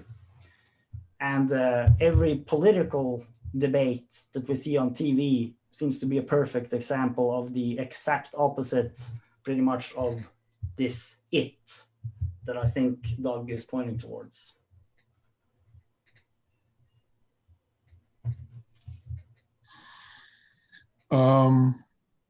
Alex and Colin, you guys still have your hands up. Did you guys want to go? I've just mentioned that common knowledge is expanded when we discuss the issues in detail, but it's the rabbit holes don't help. So we can avoid the rabbit holes, then we're coexisting better. That's all. Yeah, that's a good comment about keeping an order of importance and knowing how to navigate conversations. So you put things in a parking lot, software development, all kinds of ideas come up. You have to know how to, and we were doing that with Trello, but we don't anymore. And I was thinking about today doing that. For Yeah, I'd like Barry's to bring request. that back, actually. I'd like to put Barry's request in there. I'm that didn't trigger me, but that it made me feel like that's something we could do. Like that's something I want to see go forward. I think that could be a group initiative. Is Wikipedia worth it? Like, you know, Barry's saying no. This other system thinker saying yes. I think, you know, it's got the gatekeeper syndrome Yeah. built into it. So Yeah. who's truth, right? Yeah. I think it's a pretty interesting global, what do you call it? That would be a Dictopedia on steroids, wouldn't it? You know, I got to tell a story now. Can I tell a story? That wasn't what Are you done? say, but I think I'm go for it. No, I am done. Go ahead. I'll speak again. God, I got to say, it was probably about 2005 or 2006. I was playing volleyball in the park, and it was only a few years after I started using Debian Linux. Anybody here other than Colin familiar with Debian Linux? Okay. So who remembers the organization name behind Debian Linux? It's Just very Debian. obscure. You What? don't just mean the Debian project. You mean another name. There's a formal name for it. It GNU? was called, yeah, Colin, do you know? No Is fair it looking GNU? it up right now. It's not GNU. It's not GNU. That was No. that's No. all the little pieces that Linux has. Yes. GNU has GNU Herd, you know, so that's a different OS. Okay. Anyway, Debian was produced by these two people, Debbie and Ian, I forget what their last name is, but the organization name was Software in the Public Interest, SPI. Oh, I've heard of that. And at the time that I saw that name, I said, I like this. I would like to form a TLD. How many guys know what a TLD is? Top level domain. A top level domain, kind of like .com, .org, .net, etc. I would like to form a top level domain called KPI, knowledge in the public interest. And I actually structured, you know, how things would work so that every node, let's say it was, let's say thinking.kpi, okay? There'd be a node there about thinking. Critical thinking.kpi would be a node about critical thinking. Every page in Wikimedia essentially could have its own KPI address.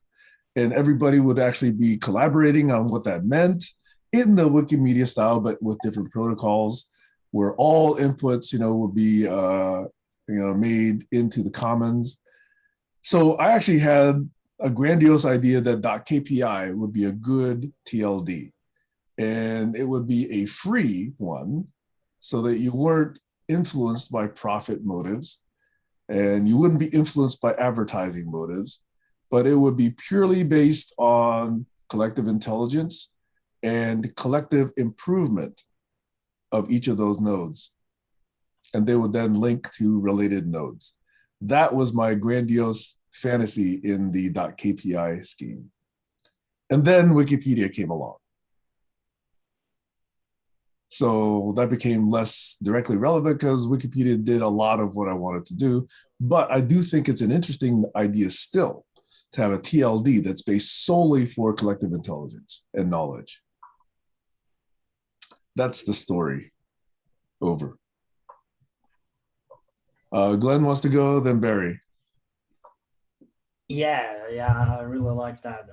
Knowledge in the public interest.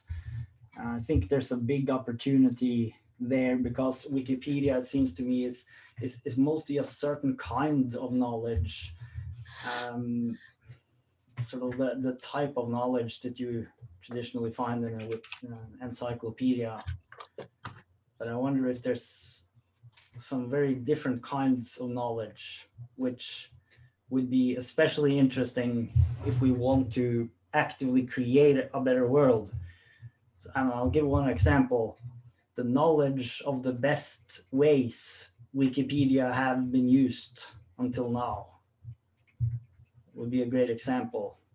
If we could collect knowledge of use cases where we see this is examples of really great use cases as a certain kind of knowledge, use cases of great behaviors. These are examples of the practicing of certain behaviors that seem to be very promising, that might be part of a cultural renaissance, for example, including examples of the thing that I think Doug was pointing towards, which I believe is crucially important in many conversations, and also probably I think it's crucially important for critical thinking to even be possible. I don't think it is possible humanly to think critically if you are strongly attached to a lot of stuff. So obviously that's a whole big issue, but sort of the knowledge of great examples of great things that people have done, that would be a certain type of knowledge, which I think would be very much in the public interest, because it would be something we could actually build on further. And I don't really see that on Wikipedia. Yeah, I'm done. Barry, did you want to go? Yeah, I just wanted to comment on the knowledge of the public interest, because the Wikimedia Foundation declared in its organizing statement that it wanted to be the repository for the sum of all knowledge for the benefit of everybody on the planet, including school children, not just adults. And so they didn't have just the encyclopedia, Wikipedia. They also had Wiki News, which was current news. They had Wiki Books, which is about books, and Wikiversity, where you could put in essentially the content of college courses. And it was on Wikiversity that I noticed there was not a course on mass media ethics or ethics in journalism. And so I collaborated with a bunch of people to create a course on mass media ethics. And Jimmy Wales came in and said, that is beyond the scope of Wikimedia's projects. Ethics is beyond the scope of the sum of all knowledge on Wikimedia. So you went after the Holy Grail. Yeah. It astonished me. There you have it. Beyond the scope. Okay, I'm going to delve into my shadow again. Okay, I'm going to confess a fantasy. And it's a dark fantasy. It's an evil fantasy. I'm actually somewhat ashamed of myself for thinking this, okay? Age appropriate. We are broadcasting to a Twitch channel that's for children. Probably nobody appropriate, but I'm going to say it anyway, okay? That is, I'm really fed up with stupidity. I hate saying this, but I got to express it. I'm really fed up with stupidity. And I'm close to being intolerant to stupidity. And then I was in conversation last night with Gail, and I was expressing this particular fantasy about why can't we just get rid of the stupid people? And I know this is a very dark thought, okay? And evidently it struck me that, you know, coronavirus is doing that, kind of. You know, if people do not want to accept medical science and take vaccinations, they should not be allowed to go to hospitals when they get sick. In fact, I've already seen one health insurer jack up premiums for people who are refusing to get themselves vaccinated. And why is it that they will not accept medical advice for vaccinations and yet demand medical care when they get sick? And in fact, I do think that, you know, if I were able to have my fantasies lived out, everybody who refuses to get vaccinated will get a free ticket to Florida. Or Texas. Or Texas. Preferably Florida. And I would like them to just celebrate with each other, have big parties, have big celebrations. Huh? What are you saying? I'm thinking they could be people to test the space flights, you know, and see how coronavirus is out in space. You know, you could just moon plantation. There's all kinds of things. I am ashamed that I have such dark thoughts. I am ashamed to have such evil thoughts. I'm sorry that I have such a dark side. But I'm confessing that was what I was thinking last night. So I now I'm wonder on if, record as being this. is there a mechanism perhaps in natural evolution that does some This of is that? it. Isn't this an natural example. evolution playing out? Yeah. Darwin, take the wheel. What isn't natural evolution is us knowing about germ theory and building vaccines. That's what's not. I don't think that's natural. I think we were meant to stay a bit stupid that way. And I call it ignorant, because to me, there's a big distinction of stupid. And I shy away from the word stupid or calling somebody, you know, hate the hater. That was another one. But you hate what they're doing, the actions, right? Because Oh, wait. you know they're blinded somehow. Okay, Colin, even in your distinction between ignorant and stupid, I'm talking about the stupid. I'm not talking about the ignorant here. Well, I'm yes, talking about I think people it's important. who intentionally refuse the vaccine based on some mistaken thought that they have just been told to believe, or some celebrity, or some, conspiracy I know what you theorist, mean. or some, ex-president, that they're just believing. Some charlatan. Identity over fact. Yeah. Identity over fact. Yeah, Somebody it's identifies with intentional ignorance.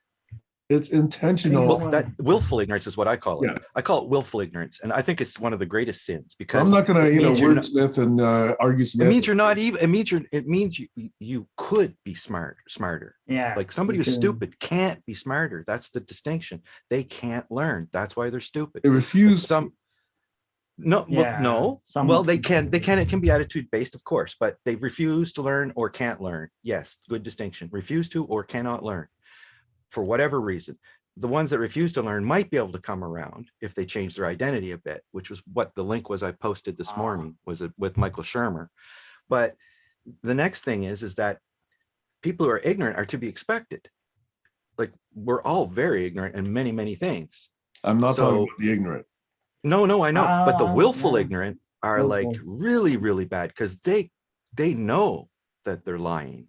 Like that's the Donald Trumpies. But I think this is very interesting because there's some people who are very smart and very good people who can be pulled into this, and in a specific case like this, they are total idiots, effectively. But that doesn't mean that they're idiots by nature, or that they're idiots in all situations. Because I personally know some people who I know are very, very smart, good, sensible people who have, been sort of moved to believe in things which to me is obviously completely insane. Like believing that All distinctions. Donald Trump that actually was like a fake election. Like to me, that is absolutely obvious that he lost that election. Like there was all the polls for an entire year. Like it's just enormous amounts of data that points in that direction. But the fact that so many people actually believed in that story, I think it proves that people can be willfully ignorant and to completely ridiculous levels. Even How about as it people who otherwise- applies to us? Like we were talking about this, Glenn. maybe us as and- well, yeah. And when I asked Doug, I said, "Do you Hey, Colin, feel I responsible?" appreciate that, but Alex and Kayla have had their hand up. Okay, go ahead, guys, because Go for I want to come back to that where he said that he didn't feel responsible to help us understand. I've been listening to podcasts over the last couple of weeks of people talking about the vaccine immunisation and virology. These podcasts are mainly professional people like virologists who know their stuff. And after listening to them for a couple of weeks, I decided not to take the vaccine. So I think it's up in the air at the moment because of my age. If I was younger, maybe okay, I'd try it, but I'm just worried about it now because it turns out that this spike protein is an engineered bioweapon, and it's very dangerous to all cells it encounters. That's total Wait, bullshit. wait. Alex, it's just wrong. Wait. It's just wrong. Yeah, misinformation. let's help Alex with this particular. These people. Wait, Alex, Let if me I finish. may- The people who are saying this are very respected peers in the No, they're medical not. research. They're They not. are. No. The Weinstein interviews mentioned them and showed links to their YouTube discussions. And his credibility I'm- has gone straight down because of this. But I do my homework, right? I check the sources. Okay, Right. so wait a minute. Okay. Shared links to other sources, which Um, disprove that totally ridiculous theory. Okay. Kayla has her hand up, and then I'll go.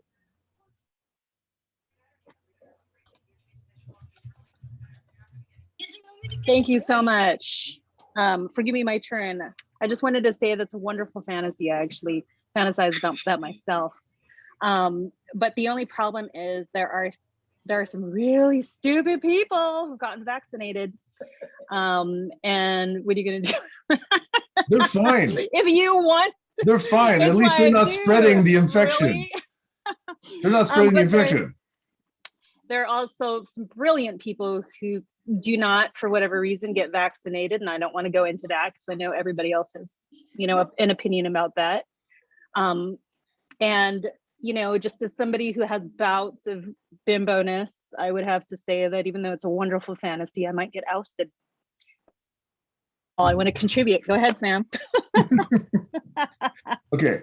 When I say that about my fantasy, I do hold that there's probably a 0.00000000001% chance that maybe all of this is a conspiracy. Okay. That Donald Trump is a sole savior against all the scientists, all the thousands of scientists, all of the academics, all the researchers, all the scientific institutions. They're all ganging up to kill us off, and Trump is the only one who figured it out and is trying to save us. I hold that there's a small possibility that that might actually be, okay? But short of that, and Trump is a placeholder, okay? You call it whoever you want, okay? Some, gray alien, who knows? But short of that, if you look at the preponderance of the evidence and the fact that to coordinate this so well would require skills in communication and propagandizing, in truth squashing, and just mass hypnosis, that I don't believe that level of skill exists in any organization. Nobody could do it that well. I think the chances of it being done at any level is remotely low. And not only that, people have been saying the same thing about climate change. There's been climate deniers. Heck, I believe there's even a flat earther society right now. So it's just incredible, the people who will just deny the evidence. Now, I've often said, I want to have an open mind. I'm getting old and crotchety, okay? So open mind to me is actually a little bit different than what open mind means to me 10 years ago.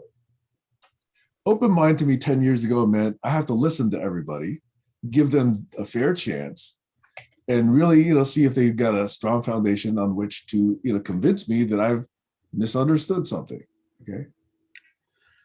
I actually believe that if someone is actually coming out and making a claim for which they have no evidence, no grounds, even when you ask, I'm believing that I do not owe that person my time and attention anymore. Whereas before, I thought to be open meant that I did owe that person some time and attention. That's a gradation that I think I've distinguished in the last few years. Over. Attention and time is a precious resource. You can't see everywhere at once. Can't speak with everyone at once. So we always have to make priorities anyway. For some reason, your microphone is a lot more muffled now, Glenn. It is, yeah. Yeah, okay. Yeah, basically, I think it's an important point that, we have a limited time and attention. So, we always have to make a sort of a judgment call about where to put our attention. And I'll soon have to go, but I think it's been really awesome today. Some great stuff we've talked about. And just before I go, maybe I should just briefly mention this idea about the value and ignore, because I think it relates to this, that when we're in a situation where we are overwhelmed by impressions and information from all sources, and we have to prioritize our attention at every moment, then when we see somebody who says something that seems to be meaningless or wrong, and maybe they seem to be doing it for the wrong reasons or mixed up in some kind of racket, I mean, there's many ways to look at it, then rather than spend a lot of time trying to correct them, it certainly would seem in many cases more valuable to focus on something else that is more interesting, because it's kind of not sustainable if we're going to respond to BS by focusing on BS. You see, that's kind of how this thing proliferates.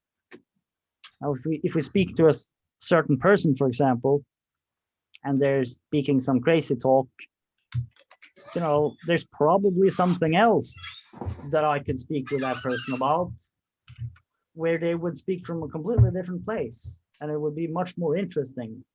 And I have a colleague at work who, pretty much almost believed in the story that the election was rigged. And I know for a fact that he's a very smart guy and a very open-minded person and a very, very nice person in many ways. He has a lot of wild ideas. He's sort of interested in a lot of different things. I don't know if he even takes it all that seriously. I think there's a lot of people who kind of entertain some of these conspiracy theories, and they kind of feel that, it doesn't really matter what I think anyway. And there can be many, nuances. Of course, people might have all kinds of reasons not to take the vaccine. I mean, there was an interview with a doctor who said that he was surprised by how many people who didn't want to take the vaccine, who were waiting for the Novavax vaccine, and they thought that that would be a really good one.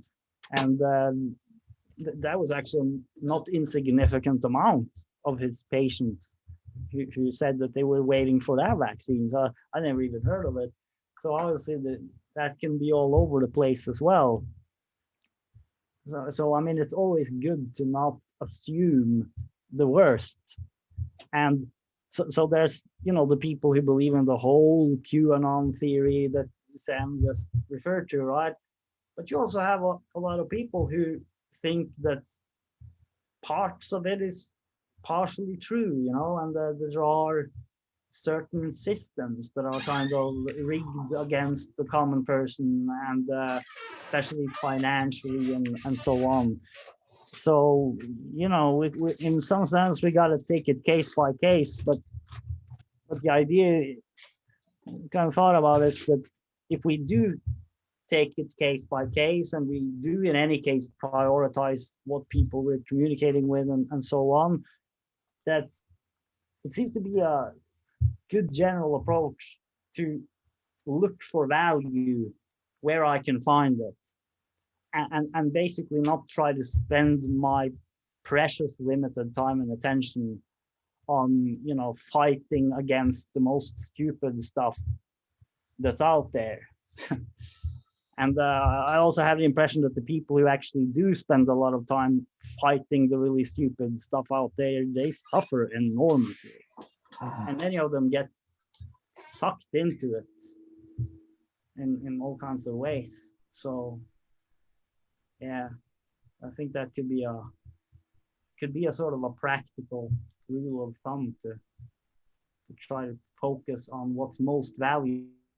Also, why I think it would be much more interesting to look at the best uses of Wikipedia than to spend an enormous amount of time looking at the worst ethical practices, just for purely practical, pragmatic reasons. if my attention is focused on the best uses of Wikipedia, that would be in the direction that I would want to go in anyway, and build on that. It would be material that we could actually build on.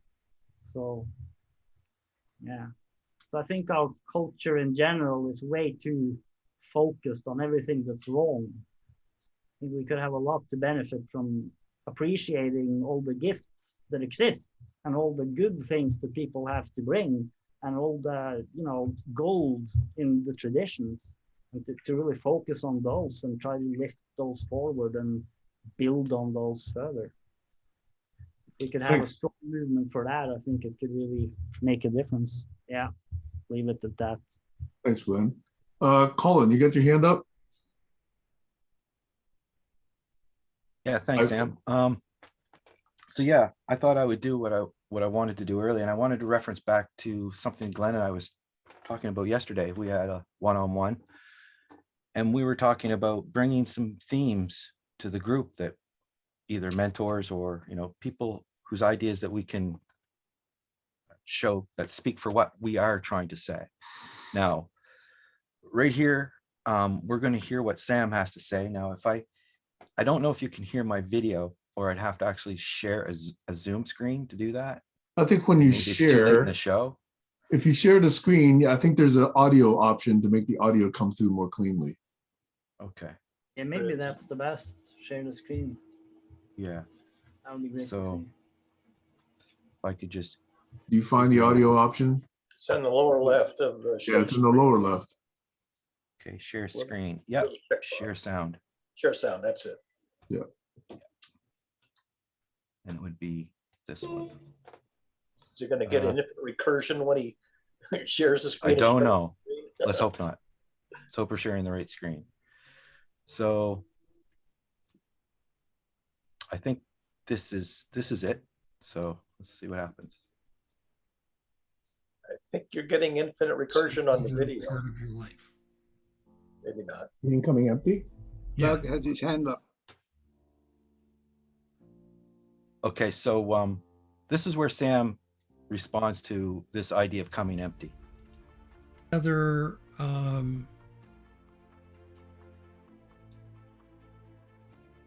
or not. That description is something you may have accessed in some other part of your life. You mean coming empty? Yeah. Or being really in, wide open receive mode. Receive mode, no problem. Wide open, no problem. But coming empty, problem. That's what I say. That's my. So, what has to be said more than that, right? And then this is where Doug actually says what the it is. You guys still hearing me, following me? Yeah. It's a collective statement. But it becomes the sort of litmus test for whatever ends up getting manifested in the center, in this empty space. So it's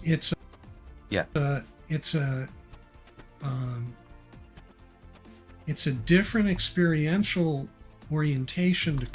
So it's an orientation. He also talks about earlier on in the conversation about hooks, having hooks that you have to get rid of. So I assume that's attachment. Let's just rerun that one time. It's only a few seconds. Back at 12,075 seconds. A synthesized, co-created statement of what we are all working in service to. It's a collective statement. But it becomes the sort of litmus test for whatever ends up getting manifested in the center, in this empty space. So there you have it. So I hear a big we in there, so I'm already wrong, right? And I'll just leave it there. And stop sharing. And he also mentioned the elements, I believe. Yeah, there's a lot in there, but that is the it. Like he said, the purpose is and in service to collectively, and then what manifests from that empty space. And defining that empty space, I think, is where we're all kind of not in agreement. Is the space really empty? We're back to Lawrence Krauss, something from nothing, as we were talking about, Glenn. Yeah. And if there can be some good examples where Doug can land the plane, so we can all get on and off, and navigate. Otherwise, the it's a other dog thing. chasing its tail. Well, the thing is Hey, there's before we also, get into too much more, Colin, just want to make Caleb, one more salient point, because it refers back to what Sam was saying, that Doug has said that he has had success in what he's doing his way. So Sam says, how do I know if I'm doing it right? Well, Doug does say he has conversations where he's doing it right and it's successful, where barn raising isn't and barn raising hasn't.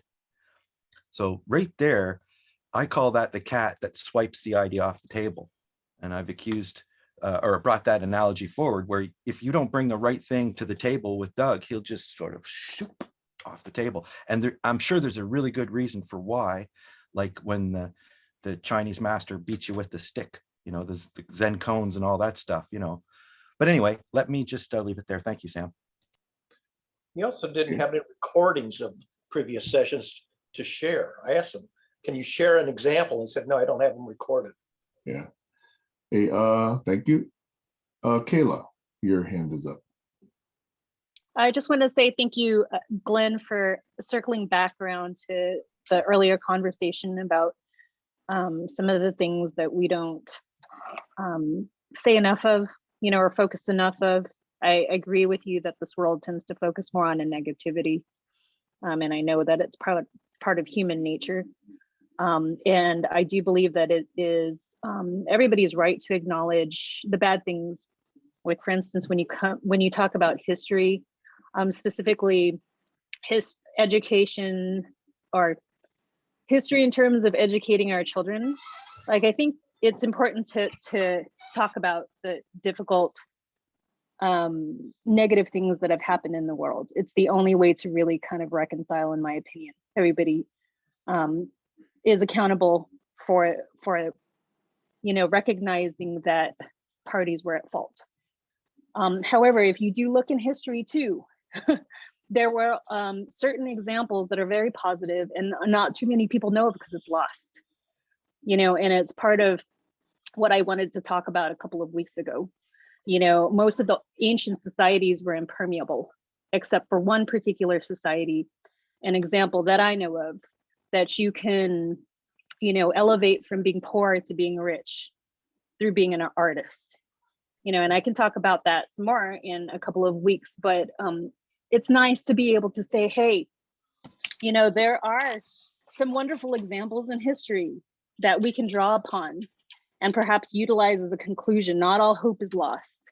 So I would just like to echo what you said, Glenn, about, more positive examples, to just rewire the brain and bring that back, that extreme back. So instead of looking back in the past at all the crappy things that happened, because there's enough of it, that perhaps we can move a little bit more forward towards a positive future. Thank you.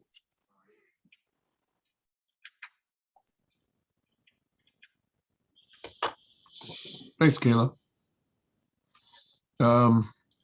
Alex? I like the idea that artists, good artists, talented people can make themselves rich by sharing their talent, sharing their stuff with the world. But I think that the money we get from that makes us wealthy. It doesn't make us rich, in my book.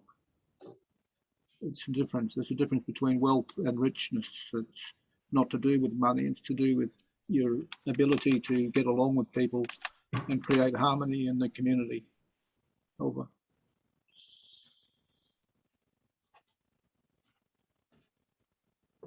I think Tees shared a link with me this week about that, didn't you? About what was that? The regenerative economy. I even shared it with Glenn. Remember, we were looking at the guy doing the biofuels and saying it has to be local. It can't be biofuels work, so let's go burn a rainforest and plant palm trees. It's like it's got to be local apples and local waste. So and they actually got certified. Anyway, I won't derail the thing at this point, but yeah, that's very important. And moving forward, I totally agree, Kayla. And I think getting a grip on some handlebars on what it is that Doug's saying, I think is really important for us all. If we care to bother any longer. Like, I think he was being snipe, or what do you call it? Just being snippy when I asked him quickly, like, do you actually feel responsible to make other people understand? And here in this group, where I find sense making is one of the co-visioning pillars. And maybe Doug was being polite and just saying, instead of saying, well, I've tried to tell you, but you're just too stupid. You don't get it. So and maybe he just said, no, I don't. Like, maybe that's him saying, I'm done trying. And, but we got him saying it 150 times. And I just showed you another one. So I'm sure if we can use his analogies and help feed them back to him, that would be the right way to steel man, instead of me trying to come up with another one about a peanut butter company or something stupid. Anyway. That would be data-driven appreciation. I want to point out that sense making is really hard. Rewiring the brain is really hard, whether it's through education or research or neurosurgery. Rewiring the brain is extremely difficult, and often you can spend a lot of time in research and education or neurosurgery or whatever you want to call it, and you don't end up rewiring the brain. Oftentimes you make it worse. It's an unsolved problem. And I also want to give Doug the benefit of the doubt. Like, I want him to be important. I want him to matter, even if I'm having trouble understanding him. And if he gets angry at me, then I just have to call it a new day when we meet again, because I feel that that's kind of the experiment we have going here, is to keep trying, not run away from difficulty. So, and it comes down to whether you actually, and I think there are ways in conversation to filter to importance. And you don't know if it's important if you haven't heard the idea yet. So somebody arrives with a new idea, you hear them out, but you keep track of how many times they're saying the same thing, and are they adding anything new? And that was the problem I had trying to work with some people, is they keep coming back with the same idea and there's no progress, and they just keep beating the same drum.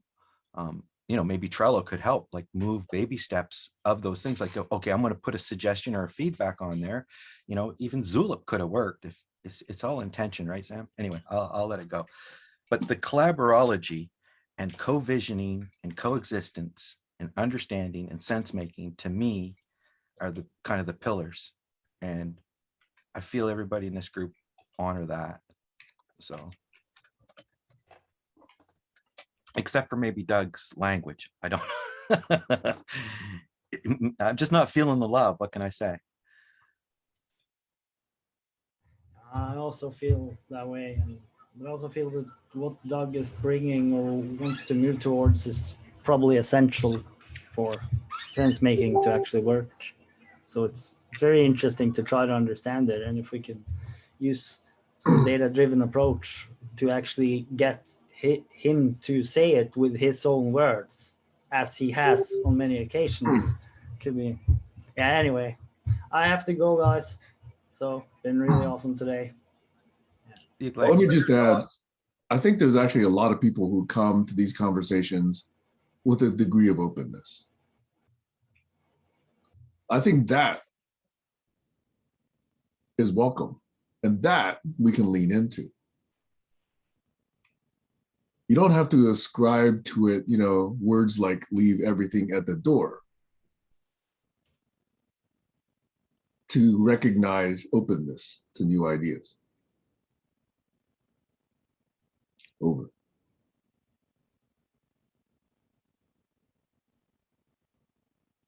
I think it's easier to start. Sorry, go ahead, Barry.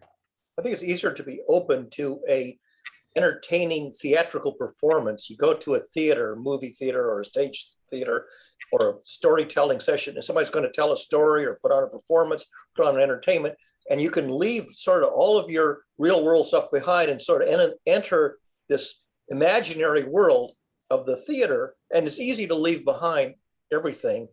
Even it's sometimes okay for a scientist to watch a science fiction movie and leave behind their knowledge of science, say, okay, I'm going to accept this science fiction story, even though the science is incorrect. If you come to a session that's supposed to be academic or about the real world, it's harder to leave everything behind. But I think you can do it in certain fantasy sessions, like going to watch a movie. I was just going to add that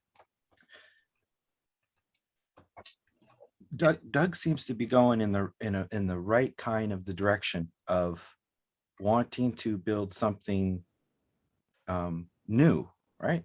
And not, my problem is throwing the baby out with the bathwater of stuff that's good. So what's in the old system that's still good, or what is in the old system we have to go around and build something new? Because that's kind of the tendency, you know, if you come up with a new governance model of some sort, it would probably have to go around the current governance model and become more popular, as opposed to steaming through it and battling it. Now, I don't know, maybe battling is the way it happens. But from what I've heard it explained is that when you're trying to generate something, you're going in a totally new direction and you don't have to worry about the constraints. I've heard it said, the constraints. And if you go back to the one-on-one with Sam, I could search through it now for the word constraints, right? And we could find the actual words. I could just be quiet for 5 seconds and find it, or talk for 15 and garble it, right? So I'd rather go back and find it, but I'm going to garble it because I don't know what you guys want. So the deal is when I do try to put it into context, is the warm word I like, because the context is the thing that makes me feel warm because I can relate to it. So the thing is, whenever I try to add context or find boundaries of any kind, I'm always violating the mistake, as if it's almost like the game A, game B theory, where if you're trying to solve game A being the current world that we're in, game B being the ideal world that we could have. So Schmottenberger talks about, and other people, and Stacy pointed out Jamie Wheel talking about the problems of thinking or trying to be in game B. So, you know, so it's not I'm trying to sell game A, game B at all. It's just, it's a good dichotomy to look at, where we are in a world, game A, that's not what we want. Game B is something we do want. And while we're trying to solve the problem and be mindful and completely present in the game B world, we fall back into game A world. And I think me trying to model what Doug is saying is bringing him from, you know, game B back to game A for the next roll of the dice. And he says, well, I'm not playing game A, I'm playing game B. And I don't answer your terms, I don't answer your definitions. And give me a story or something that could make sense. Because generally speaking, I agree with him. Specifically and concretely, I have no idea what he's talking about. Right? So I'm just waiting for the plane to land. And in that talk, and I didn't show the third part, and I hope to put a little thing together for this, but, you know, Doug asked Sam to be open. Sam says, I'm as open as you can get. And Doug says, well, it's all about being a collective result from an empty space, what gets generated. And then he says, oh, it's not about the we at all. It's not about doing anything. So in between those definitions, there's got to be some semblance of what he actually means. And he does say he has successes that he could bring forward and show us. And Barry asked for examples. And I'm just getting tired of going around and around the pulpit, really. You know, I don't know which side to pick up the cracker from. Anyway.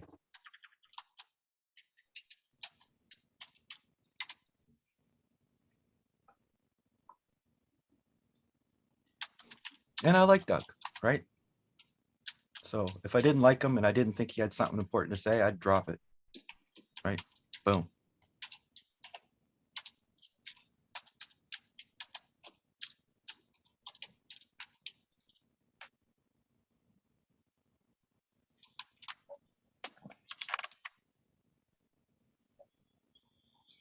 I did feel a little bit cathartic though when Sam was speaking the words that I was speaking when Doug last Sunday, because, you know, I think we both spoke up at the same time and say, I object. And Sam was like, I object. It's like, and even Alex in the Sunday before that was just, he was just saying to me, well, you can't start from zero. And I think he said it again today, right?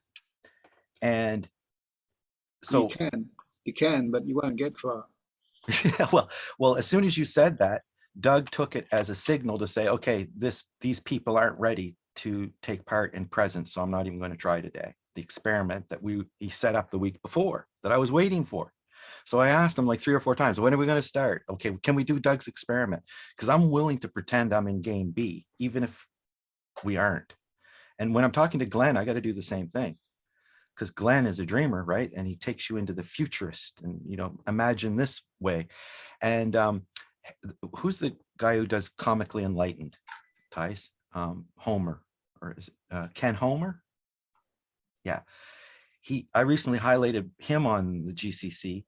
He did a recent interview with, I can't remember who it was. And anyway, he was talking about the fact that you do have to put the constraints behind and think about what it is you want. And then, and Barry said this too, and then the government can go and say, okay, now who are the people that can actually make this happen?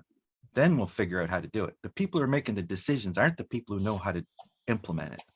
And that's a big, big point, right? And so, and watching Schmattenberger, it's almost like watching Sam or somebody else or Feynman.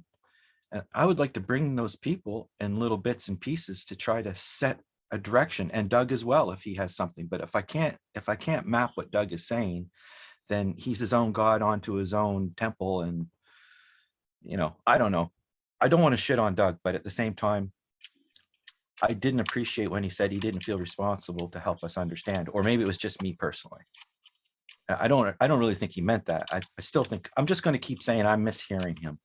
That's what I'm going to say, because I want to be gracious. And do you guys think that we could actually map out what it is from the videos, from trying to look back and see if we can actually capture the essence and honor, like Glenn was saying, honor the message forward, the data forward? And then Doug can say, oh, I used to think that, but I don't think that anymore. And then that's good too, right? And he already said that when he started with certain models, I think 3 or 4 shows ago. He said he used to think with this guy and this mindset, but he said, that's all crap. And I left that stuff at the door too now.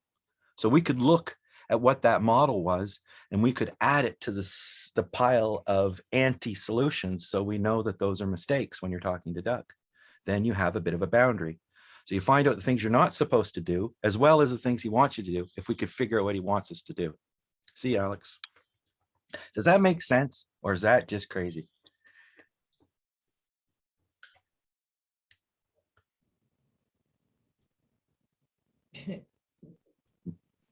No response? It sounded to me like an instance of a charismatic rant. Well, it's definitely a rant about the fact that we have data and we can straighten this the fuck out if you're interested. Yeah, and charismatic simply means passionate. Sound like a passionate rant. That's why I add that word. And I'm sorry your son's there. I forgot, but this is something that's been going on a long time. And I would, and I'm really glad that Sam went and did that one-on-one, right? Because it does help us understand. So and just like we could do it with Wikipedia, but I'm not sure, Barry, if you say they've closed down that whole division of Wiki University. So what took over that space? Or could that be reopened? Well, I don't know. I mean, the custodians, the people who embraced the idea of creating a course content on ethics, they were all supporting it. And as we built the course content, they also said, by the way, can you give us some actual examples of departure from ethics in Wikipedia itself? And I said, I can. They said, well, give them to us. And then when we did that, the ones who were named in that came in and just created havoc. It's like Afghanistan. They just shut it down. They called in Jimbo Wales. He said, I'm going to shut down Wikiversity if you don't get this ethics stuff out of here. It's beyond the scope. And what happened was that half of the custodians threw up their hands and left. Never came back. Well, I know one good way to get a response is to make a mini documentary about it as well. Yeah, actually, there was an actual real documentary filmmaker who was going to do a documentary, a funded documentary about Wikipedia in general and about trolls on Wikipedia. It was going to be the thing. And they actually interviewed me and they thought, gee, this is not about a troll. This is about another issue about ethics. And they were going to make this film about Wikipedia. The problem was they didn't have enough funding. So they got a lot of material, and the guy still has the video, but they never produced the film because it was going to cost more than they had funding for. I also like to see if, like when Edward Snowden got all the documents, he was different than the other people. He wanted them actually to be vetted so that they didn't cause any leaks. And before they released anything, they fact checked them with the actual authorities. That was one of his stipulations. Before you release anything, make sure you call the authorities and tell them that you are going to release it. And if they have any comment, and and be careful about, just don't dump everything on, what was it? Julian Assange had the, that was WikiLeaks. That's not, WikiLeaks should not be confused with Wikipedia. Even though it has the same word wiki in it, it's not, yeah, well, not part of Wikipedia. Yeah, so it comes down to the fact of trying to, transparency and it was raw data. He was warm data. He wanted to dump a ton of warm data, and he ends up having to flee the country and hide out where in Russia, I think. Isn't that where he ended up? And the so same we can't thing, handle the truth, right? well, that's it. If you want to introduce ethics as a subject, and you want to include real live examples as part of the course, you run into trouble because the real live examples involve real live people, and they're going to come in and shut it down. And they don't have any ethics. They're going to come in and do every damn thing they can to blow it away, and they blew away Wikiversity. Well, you can't get a bigger exposure than Snowden, as far as I'm concerned, in my sphere of the world. Like that's the biggest thing I ever saw happen about somebody whistleblowing. And it was so interesting because he actually went and tried to think about going through the proper channels. And like you say, he's seen that anybody who's tried it's got burned. So he knew he had to make his own contract agreement to how this was going to happen. Look at that guy Vindeman in the Trump administration. He blew the whistle on ethics on that phone call between Trump and, was it the Ukraine, whichever. The perfect phone call. Yeah, and he ends up getting fired. They march him out of the White House or whatever. So I mean, here's it. Anybody who tries to raise ethics, both as a general subject and as an example of a departure, they get clobbered. This has been happening since time immemorial. And here's some irony for you. If anybody should be pissed off in a civil war, it should be from the nonsense that Trump has been doing, where it's the Trump supporters that are in his favor for the nonsense that he's doing. So you'd think that people would rise up against him, and they're rising, so it's kooky. So I don't know. Sam and Kayla might have a good dream after all. That's horrible to say. I'm not joining that annihilation team. In The Wizard of Oz, back in Kansas, the guy who plays the role of the wizard plays the role of the snake oil salesman in Kansas. And he's a snake oil salesman, and he knows he is. And then in Oz, he's the Wizard of Oz. And at the end, he confesses. He says, when Dorothy calls him a very bad man, he says, "Oh, I'm a very good man. I'm just a very bad wizard." Yeah. And then he gives them all diplomas, which are bogus. Did you ever see the diploma that he gives the scarecrow? He gives him a fake diploma from, just like Trump has a fake university. The wizard gives the scarecrow a fake diploma, whereupon the scarecrow recites what sounds like the Pythagorean theorem, but look at it carefully. It's not the Pythagorean theorem, it's gibberish. Well, I guess I have a choice here. Maybe you guys can help me. I can either continue on with the Sam and Doug investigation of what is it that the GCC can agree on with words like leadership, agreement, and boundaries of coming open, what that means. Another thought I had is we could all search for really nice things that Doug has said, and we could each bring them to him like a gift and say, this is what I heard you say that really meant something to me. Instead of trying to hook everything up in a systematic way, just grab the essence of what he's bringing, because it's almost like he's cooking something. Maybe he's cooking something. He's not actually saying that this works for brain surgery and this works for building helicopters and this works for, he is saying it works for running companies though. And then, so I did a thought experiment and said, okay, well, you wouldn't want to walk in and do brain surgery with this coming in empty thing. But then I said, okay, wait, now hold on. Maybe you do want to go into brain surgery, and of course you've got people there to assist you. But when you actually look at what you have to do, this is an individual case, almost like a airplane pilot, like a fighter jet pilot or whatever. Like, you've got to come. Is that coming in empty, so that when you cut open the skull and you're asking for a clamp, like, you are 100% present for whatever emerges?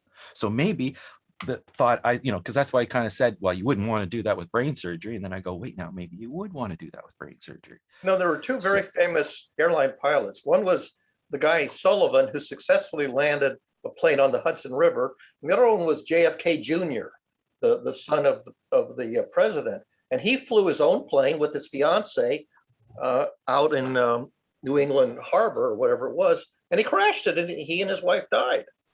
So, two famous pilots. One actually knew how to fly an airplane, and the other one believed he knew how to fly an airplane and got into trouble and crashed it, died. So I guess for the analogy, you'd say, okay, well, you've got a guy who thinks he knows how to do brain surgery, and then a guy who actually knows how to do brain surgery. Right. They could both go grab the scalpel, right? And they both could come in empty. But the guy, one of them is going to be more successful than the other. So coming in empty isn't really the skill measure. It's I think it has to do with the 100% presence.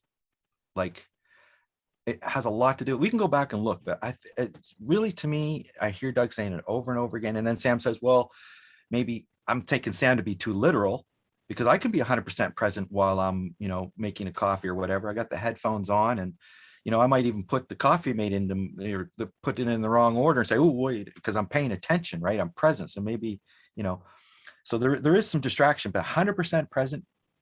When do you need to do that? Well, brain surgery would probably be one of them. So the first example I come up with was the one that proves that he's right. Hey, Colin, Joshua just showed up. Oh, I don't see him. Well, he like you, doesn't have his camera on. Hey, Joshua, are you there? Oh, I got my camera on.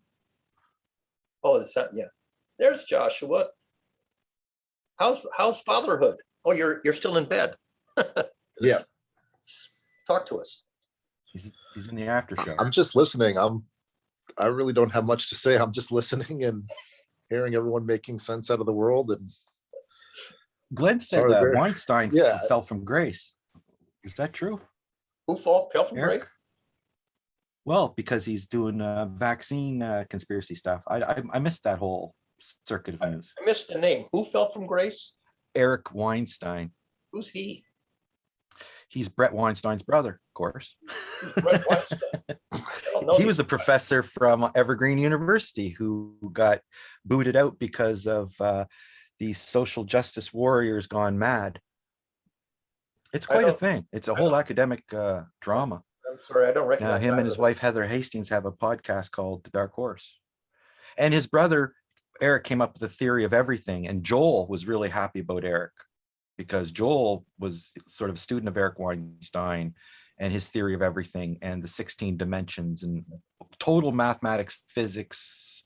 And he went to university, and one of his things that he said is that he had a supervisor for his thesis, but really he was doing his own thing, and he always did his own thing. And he's probably one of the only people that ever ran their own. So he's a what you would call an individual type of academic, as opposed to he's going against the grain. The word you're looking for is maverick. He's a maverick. Yeah, he's a maverick. You got it. Yep, he's a maverick. I see. And he might have fallen for grace. I don't know. I see. Sam mentioned Walter Schaub. Schaub was the ethicist in. I don't know if it was in the previous administration or the current one, but yeah, he was the ethicist who spoke up, and of course nobody. He's out of a job too. So it's very difficult. I mean, I had a colleague who taught mass media ethics and journalism for most of her career. And, what I know of the content of the course is from her course. And it just astonished me that, you know, how difficult it is to introduce ethics and not get clobbered. Look at all the examples, famous examples. Yeah, there does seem to be a line. There does seem like, okay, here's one I got in with Stacy. This one's fun. And I think she changed her mind. I'm not sure. And I've got a question out and I should see what she said. But is it ever appropriate to tell a white lie? And if you do so, are you only serving your own good?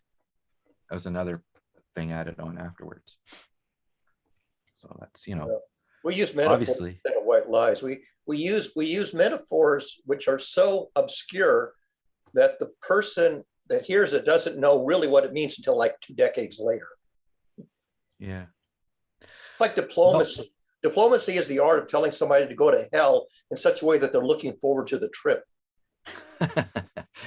You mean friends? Yeah. So the middle ground between the unvarnished truth and the white lie is using metaphorical terms of art that, you know, it's like planting a seed and they don't even know you planted a seed, but you know, a couple of years later the seed sprouts and they, oh, now I see what the message was. Well, there's the old white lie that they give for the example. If you go for dinner and you tell the hostess, oh, I really love that, when you didn't, and then next time they make it again. Yeah, it's yeah. There's this balance between the ground truth and empathy, which is a difficult needle to thread. And I think that same thought is where I was going, was what you stated before about it's really hard to challenge people ethically, and because there's that personal private line. Like here's one. How about people who used to be judged as not what's the word? Society's I don't want to say garbage, but outcast? You know, like outcasts, yeah, homosexuals and things like that. And then, you know, and it still is some places in the world. Black sheep. Outcast, black sheep. Yeah, and there's no difference between, you know, a baby raised here or in another country. If you swap them, they would grow up with the culture, right? But why don't people get that? It's like it's mimesis. There's a phenomenon, not just in humans, in all animals. Mimesis is just a fancy word for copycatting or imitation. You know, when in Rome, do as the Romans do. When you are brought into a culture, in order to function within the culture, you adapt and behave like others in the culture. Otherwise, you're an outcast. But you may be behaving against your own inner sense of well-being. So you're pretending to be like them. There's a movie called Zelig with I'm forgetting who, but every culture he's in, he adopts exactly their behavior and even begins to look like them. Trying to remember the name of the comedian who's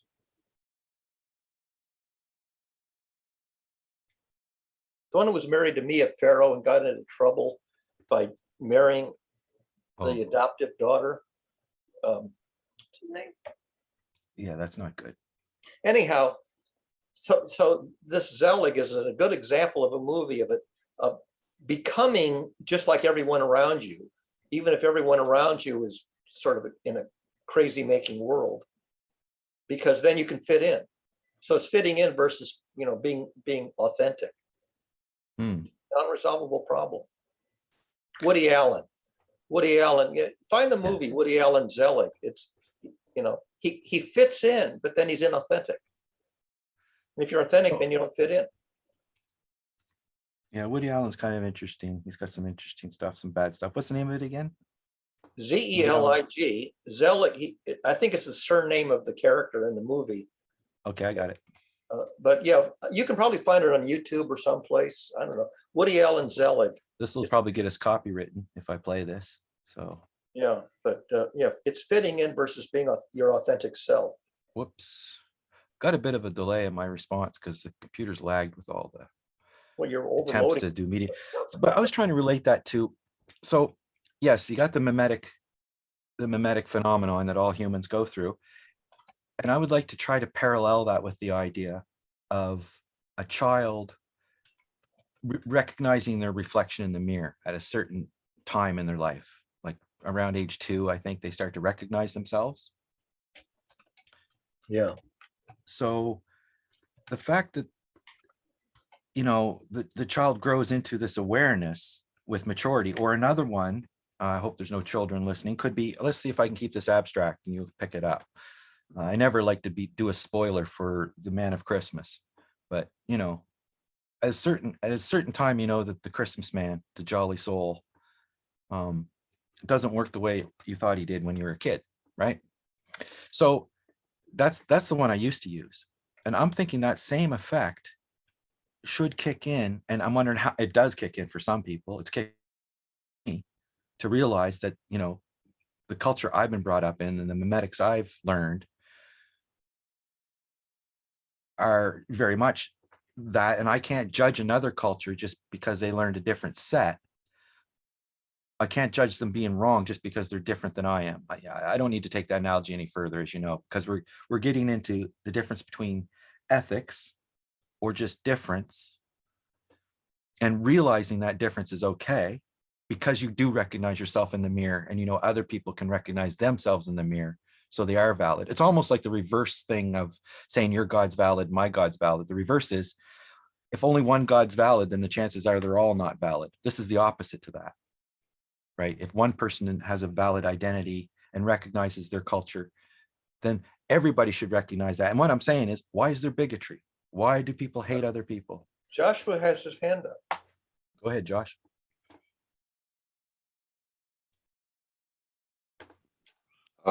Sorry, that was like 15, 20 minutes ago. And then now, Colin, you're on a rant and I'm just listening to your rant. So Yeah, no, I'm just trying to relate to the fact of consciousness of. I just have my hand up. I'll just say what I was going to say when you started this conversation about ethics is this is a question I have. Is it out of fashion? Meaning at this moment in time, it's not important. It's not permeating the culture. It doesn't hold any weight. It has no value in where society is going, at least in America. I don't see ethics being a part of like what you guys are saying. If a person has ethics, they get persecuted. So it's better to go in with not what's authentic or true or ethical. That's ruining your life. Whistleblowing, ethical, you're screwed. It's not part of the culture at this moment in time. Yeah, it goes to critical thinking, because ethical reasoning is an extremely challenging version or variety of critical thinking. You can't do ethical reasoning if you can't do critical thinking in general. And we don't teach critical thinking in schools, public schools. And that's exactly my point, Barry. That's exactly what I'm saying is if there is no way to, if it's, how can I say it? Are we all fucking stupid? Is it idiocracy? I'm just going to not mix words. I mean, is idiocracy, there's been a dumbing down of the American education system for the last 25 years. And I think it worked. It's done. And now the dumbing down is the actual standard. Exactly. And is that the same hole that Barry's identified in the ethics in Wikipedia, right? It's an example of it. It's an example of it. So you can't do it. You can't talk about in schools. You can't challenge, it's interesting. I'm doing some Twitch, and Twitch has an ability to moderate sentiment. So you can say, less misogyny and, less bigotry. Bullying is one. Like they really go into different things that you want to try to keep, foul language is another one. And then I'll give you a data point on how rare it is. When I retired, eventually you have to set up a retirement account because of Social Security. So I went to Fidelity, which is the company that sets up retirement accounts. And the guy who did the intake gets all your background information. He says, "What was your occupation?" I says, "I was a system scientist. I did systems thinking." Now, this is a guy who's been taking intake of retired people for decades. He says, "Systems thinking? I've never heard of that." The guy who does intake of newly retired people never heard of my occupation as systems thinking or systems science. Completely unknown to him. It's not like he didn't learn it. He never even heard of it. only so many academics come out pure, Barry.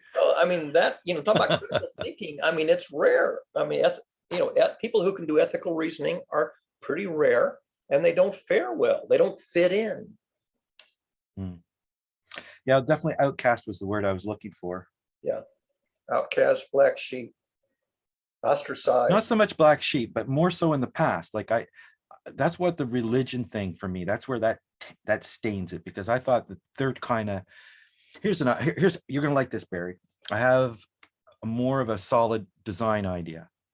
I would like to put a little square, like at the top of, like maybe when I was playing the thing for Doug and Sam, that indicates whether you're having a neutral, fair conversation.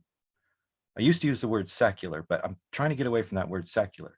But what I mean is nobody is bringing their philosophy in or says they win when they start. So you start from neutral. So we're going to listen to both people. Maybe that's coming empty, like Doug's saying. So we start with an empty square. And then if somebody brings up something that is a philosophy, it's not necessarily a bad thing, but it's definitely an opinion. It's a direction. It's an influence. And it could be a religion, or it could be many things. It could be a system thinker talking about what you need to do to have this system. And you need these three things. You need to have an observer, you need wires, and you need the control. So the point being is that people in the room would have an indicator so they could see when it's going blue or going red, and they would know that, this is no longer a partisan conversation. This is being the philosophy of X. And, you could have the criteria that would come down with that to show you, simple things. You might be able to add some dimension to the ideas of liberal, conservative, spiritual, religious, spiritual things might be positive, almost the same color, except for somebody who's dogmatic. They have to put a little proviso beside it because it's not open to interpretation. It's dogma, right? So at that point, you realize that this person is not going to listen to what you're saying. They're telling you the way it is, right? And you can have confidence. I'll just leave it right there. But I've been doing some thinking about that, Barry. And you're asking, how would you put numbers, and what was I talking about, sliders? And that's a little bit more of the flavor of what I'm talking about. And when I asked you, what does the audience think? That's kind of what I mean. Like, what does the audience need to see to help them critically think? And, it's a lot of power over the guy who gets to put the values in the slider. So how do you get the values into the slider, right? You have to ask the question. If they don't answer the question, you don't get the data. If you don't get the data, you don't know where to put the slider, which is the case, the whole mechanism is useless because you can't obtain the data to set the sliders. That was my problem. I couldn't get the data. Well, if you had some scientific criteria of whether this is a fair experiment, let's just put it that way, right? Like you'd say, The well, guy on the street, whatever his name was, he got a few people on the street to answer his questions, and he could work with them.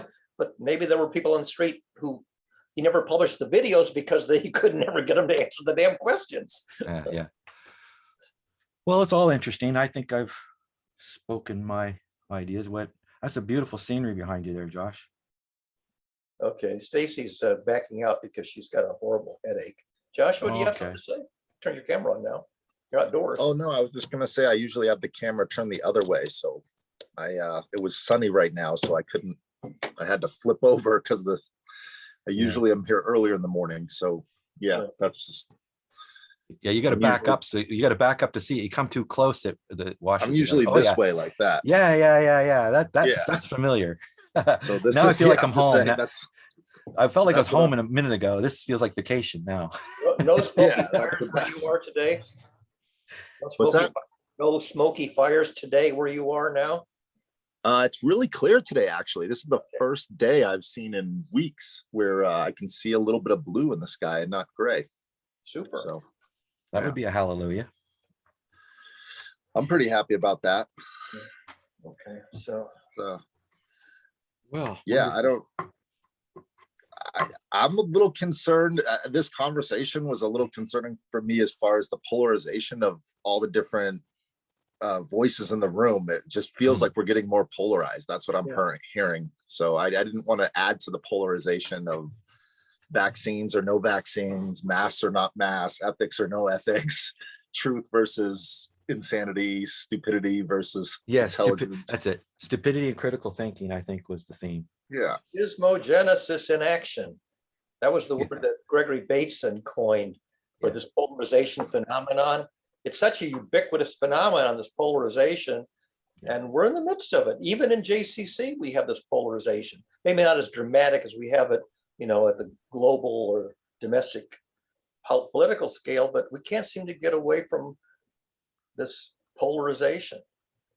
Yeah, I And think it's not- reality is collapsing upon itself. And what I mean by that is the whole entire framework, memetics, ontology, way that we used to think is no longer holding relevant moving forward into this new humanity and whatever it's going to look like for neo-humans and cyborgs and whatever we're going to end up being. Whatever was might not be relevant to what will be. I think it's that much of a drastic change in society coming up. I think it's just Darwin is basically at the wheel, and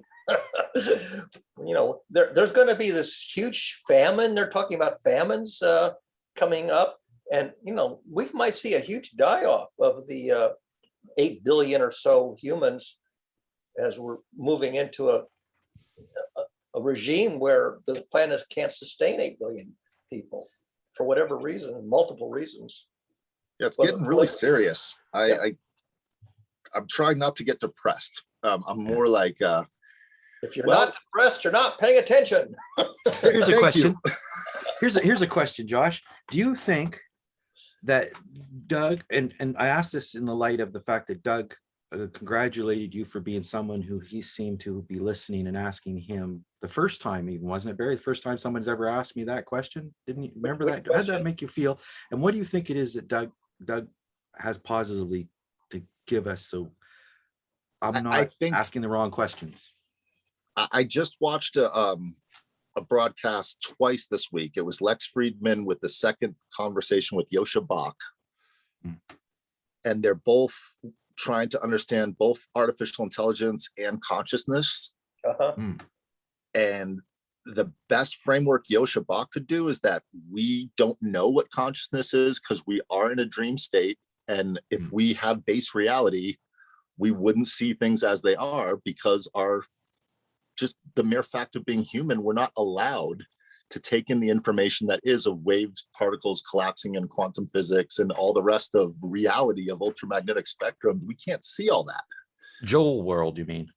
Yeah. And so I put that as a premise for what I think is going on is because reality is not what we see it, but what we interpret it and how we create our world of stories and memetics and dreams and memes, etc. We just all have to get to a place where we agree again. And right now with everything changing, it's too many different fractured off, splintered realities for us all to be on the same page right now. And I think it's the best that we don't try because we'll just fight each other. Yeah.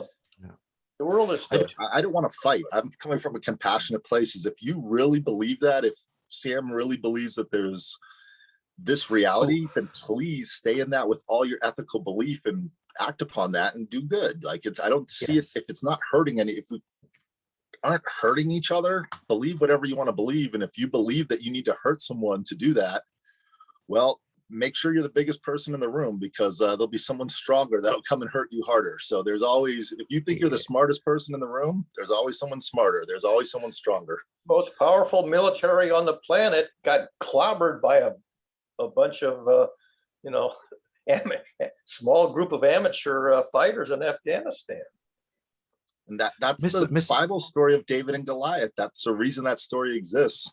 Yeah. But I don't think we're actually there in the question or the premise that I was proposing with Doug. It's more the idea that here's my point. There is misunderstanding. So I don't. Why would you understand him if his belief system does not align with your belief system of reality? And if it does, I can understand somebody who doesn't align with me. I can't understand somebody who aligns with me. I don't understand.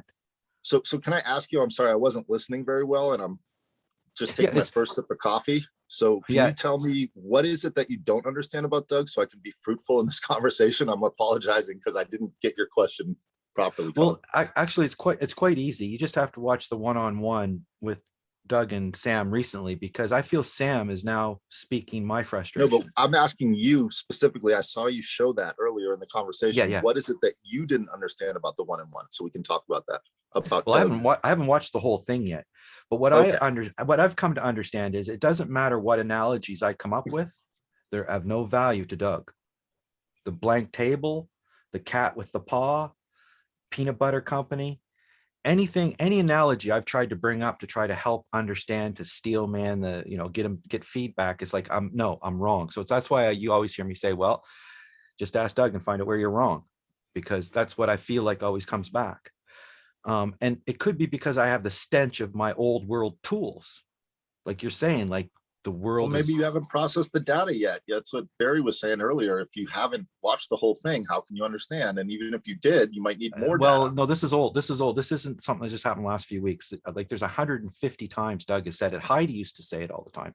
I hear the words, but I don't understand what you're saying. It's like, and so you really have, I think it is a being type of thing. And that's the distinction that I actually do think I understand, that and tried to bring in with that silly Venn diagram I'm talking about, Barry, where you have the being on one side and the doing on the other.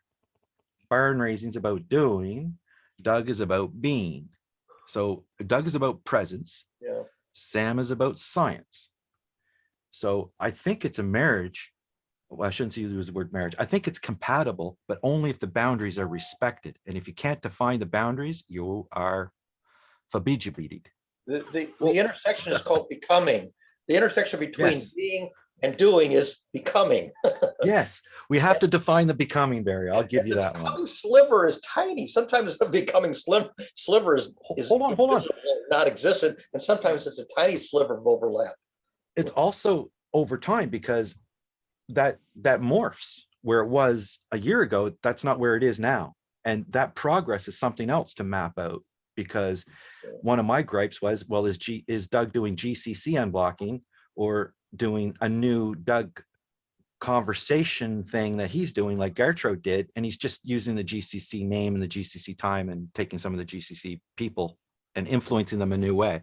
And I don't believe that, but he has kind of, it's 5 of these and half of 7 of those. And it's like, you can't define the boundary, but you can definitely know that there's counting going on, right? There's lots of I counting think going you on. have to just be patient and wait until there's enough. Well, Sam's doing it. information. Sam and Doug are doing it now. And I'm trying to solidify it in their words, with their analogies, with their examples. Right, but as you opposed to just mine. admitted that you didn't watch the whole thing. So after you watch the whole No, thing, that's not that I'm not going to. I'm doing the Barry with this one. Watch the whole thing. Is that what you just said? I said I'm going to, but I'm doing the Barry thing where I'm trying to process what I've already watched. I got it. You're Right. taking slices of it and getting them. And it's not just today. There's mountains of this stuff. And here's an idea, Josh, a frustration for me personally. When I brought the maps forward, Doug was one of the people who said, "Oh, these are great. This is going to help out, and this is so valuable." And that's his word. So I took, some pride in that. And then, my maps have nothing to do with anything. They've never been validated. They've never been, and a lot of that's my own. I'm not going to put that onto other people, because maybe I went the wrong way somewheres and did something wrong, and he still thinks they could be valuable, or he learned that I'm an evil Satanist and no longer wants to look at my maps. I don't know. They're just But too the big. point, I looked at your map, and my monitor is only yay big, and your map was like 10 times bigger than my monitor, so I could only look on a little piece of it at a time, and I couldn't keep it all in mind as I scrolled no, my you can't. monitor across your gigantic map. It has to go on a gigantic wall. No, well, I realize that. So I'm just kind of curating it now. And Sam nailed it. He says, well, it's no longer the GCC map. That's Colin's map. And that's what happens when you don't collaborate. But what we could have done, and what I proposed, is we start again. And I wanted to start with like the things I did with Glenn, with the discernment map, where you're defining terms and going node by node, agreeing with each other. Okay, I understand what you're saying here, or I understand, I disagree. It's stalemate. We're not going any farther. This is an impasse. Or, and that sort of fits into the terminology Dictopedia thing. And then you've got the actual 2 people trying to decide whether the word leadership or agreement, how it means within Sam and Doug's futuristic version of what you could call in simplistic terms, game B, right? And Josh is saying game A is kind of screwed, and maybe I'm still bringing game A toys to the party, and Doug says, trying to until say you that- start empty, then you can make game B tools, or in game B, we won't need tools. So that's why I'm thank saying you. what doesn't Yes. work, what's corrupted. And I can Well, put take that a as look at what's going on in the computer science world with machine learning, and take a course on Brilliant and learn how the neural processor is learning, how the machine learning is learning, and it's at the infancy stages. It's like, I don't know, I feel like I'm at the beginning, like when blockchain came out, it was like the beginning of the internet all over again. And we're just trying to get the standards of protocols and how we work, the system of internet. Then there's a system of blockchain. They're trying to layer on these hashtags. And now there's a whole nother system where the system is trying to learn how to program the system. Yeah. And so it's like everything's in flux right now. And I feel like in all of technology, you have to jump in at some point. But when things are moving this fast, like I don't want to process all this information when probably within 3 years, I can just tell my iPhone to process it all and say, hey, go back to all those Zoom conversations. And it goes, okay, here is YouTube, boom, grabs the API from YouTube, grabs Otter AI, goes back into all of them behind the scenes, processes all the data, puts it into GPT-4 or GPT-5, dials in the dials of how it processes that information, and then spits out the answer. And then it says, there is no GCC. That was a fiction that was created by a group of people in 2017. That fiction is no longer relevant now in 2023. Thank you for asking your question. What, do you have any more questions? And it was a chaotic mess. It's going to say it didn't make sense. You cannot extract a single sensible bottom line, because it was just a jumble of stuff that didn't all fit. It's like you've got a whole bunch of pieces of jigsaw puzzle pieces and they don't make a picture. They're random pieces from different jigsaw puzzle sets, and they cannot be fitted together because you got fragments of this world and fragments of that world all jumbled up. Yeah. It doesn't make sense. There's no Like one COVID, single. when That's we were one way talking to about look at it. COVID, it doesn't make sense. The information that was given globally from all different nations, their people, it was different to all different nations. Yeah. And the one uniting factor was supposed to be the World Health Organization. And from the information I got, the head of the World Health Organization was compromised by some of the nations. So there is no one entity that is giving out the same information to everything. It's like the way the government compartmentalizes information to make sure that Black projects are never leaked, that because nobody has all the information. It's, right. Uh, And if you figure well, it out, if you bother to try to fit it all together and you reveal it, then you're exposing the government, and that's a crime. that's a different thing than the truth. That's different than the truth, though. Yeah, and Edward Snowden definitely exemplifies that. Revealing that the truth is a situation. crime. Revealing the ground truth, even in science, it's considered a crime. to I reveal- find it's a crime the same way I rail against religion. It's a crime it's a of the crime mind. in some parts of the world. If you're railing against someone's religion, you get killed. Yeah, but it's also, I think, a crime in the scientific world to go into the lab and say you already know the answer. There's two things that religion invented. First, they invented scapegoating. Then they invented that scapegoating is a crime. So you have Moses and Aaron inventing scapegoating as a solution to a problem. And then you have the New Testament saying, no, scapegoating now has become a crime. That's the beauty about philosophy. It can be interpreted so So many you believe in ways. and- scapegoating or not, 3,500 years ago, scapegoating was a fabulous idea. It was a solution. And then 2,000 years ago, scapegoating is now being revealed as a really dumb idea, so dumb that it should be outlawed. Industrial waste is our scapegoating of today, right? So now we're scapegoating stupid people, or the education system, which is not creating non-stupid people. Yeah. That's a good point. Instead of fixing the, like, all I've been talking about with my friends is how are we going to fix the educational system and what tools can we use that can educate people moving forward? And that's all we're talking about, because without systems thinking, without logic, without tools for education, then we're just talking nonsense. Yeah. So here we I are. think We're not creating non-stupid people in the public school system. And is what is it because we have a terrible school system or we have terrible teachers?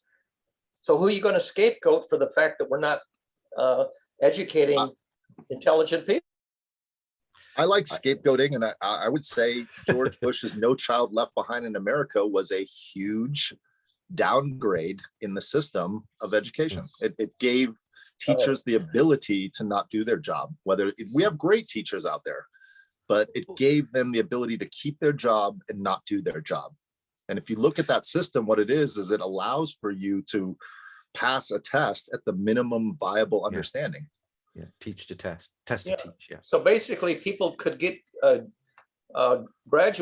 could graduate with a high school degree or a college degree, and they had a piece of paper like in The Wizard of Oz, that claimed that they knew something, and when they recited what they knew, it was gibberish. They didn't really learn anything. So we have people with diplomas whose ability to function does not align with what the diploma says they're supposed to be able to do. You got neurosurgeons who got a degree in neurosurgery who can't do neurosurgery.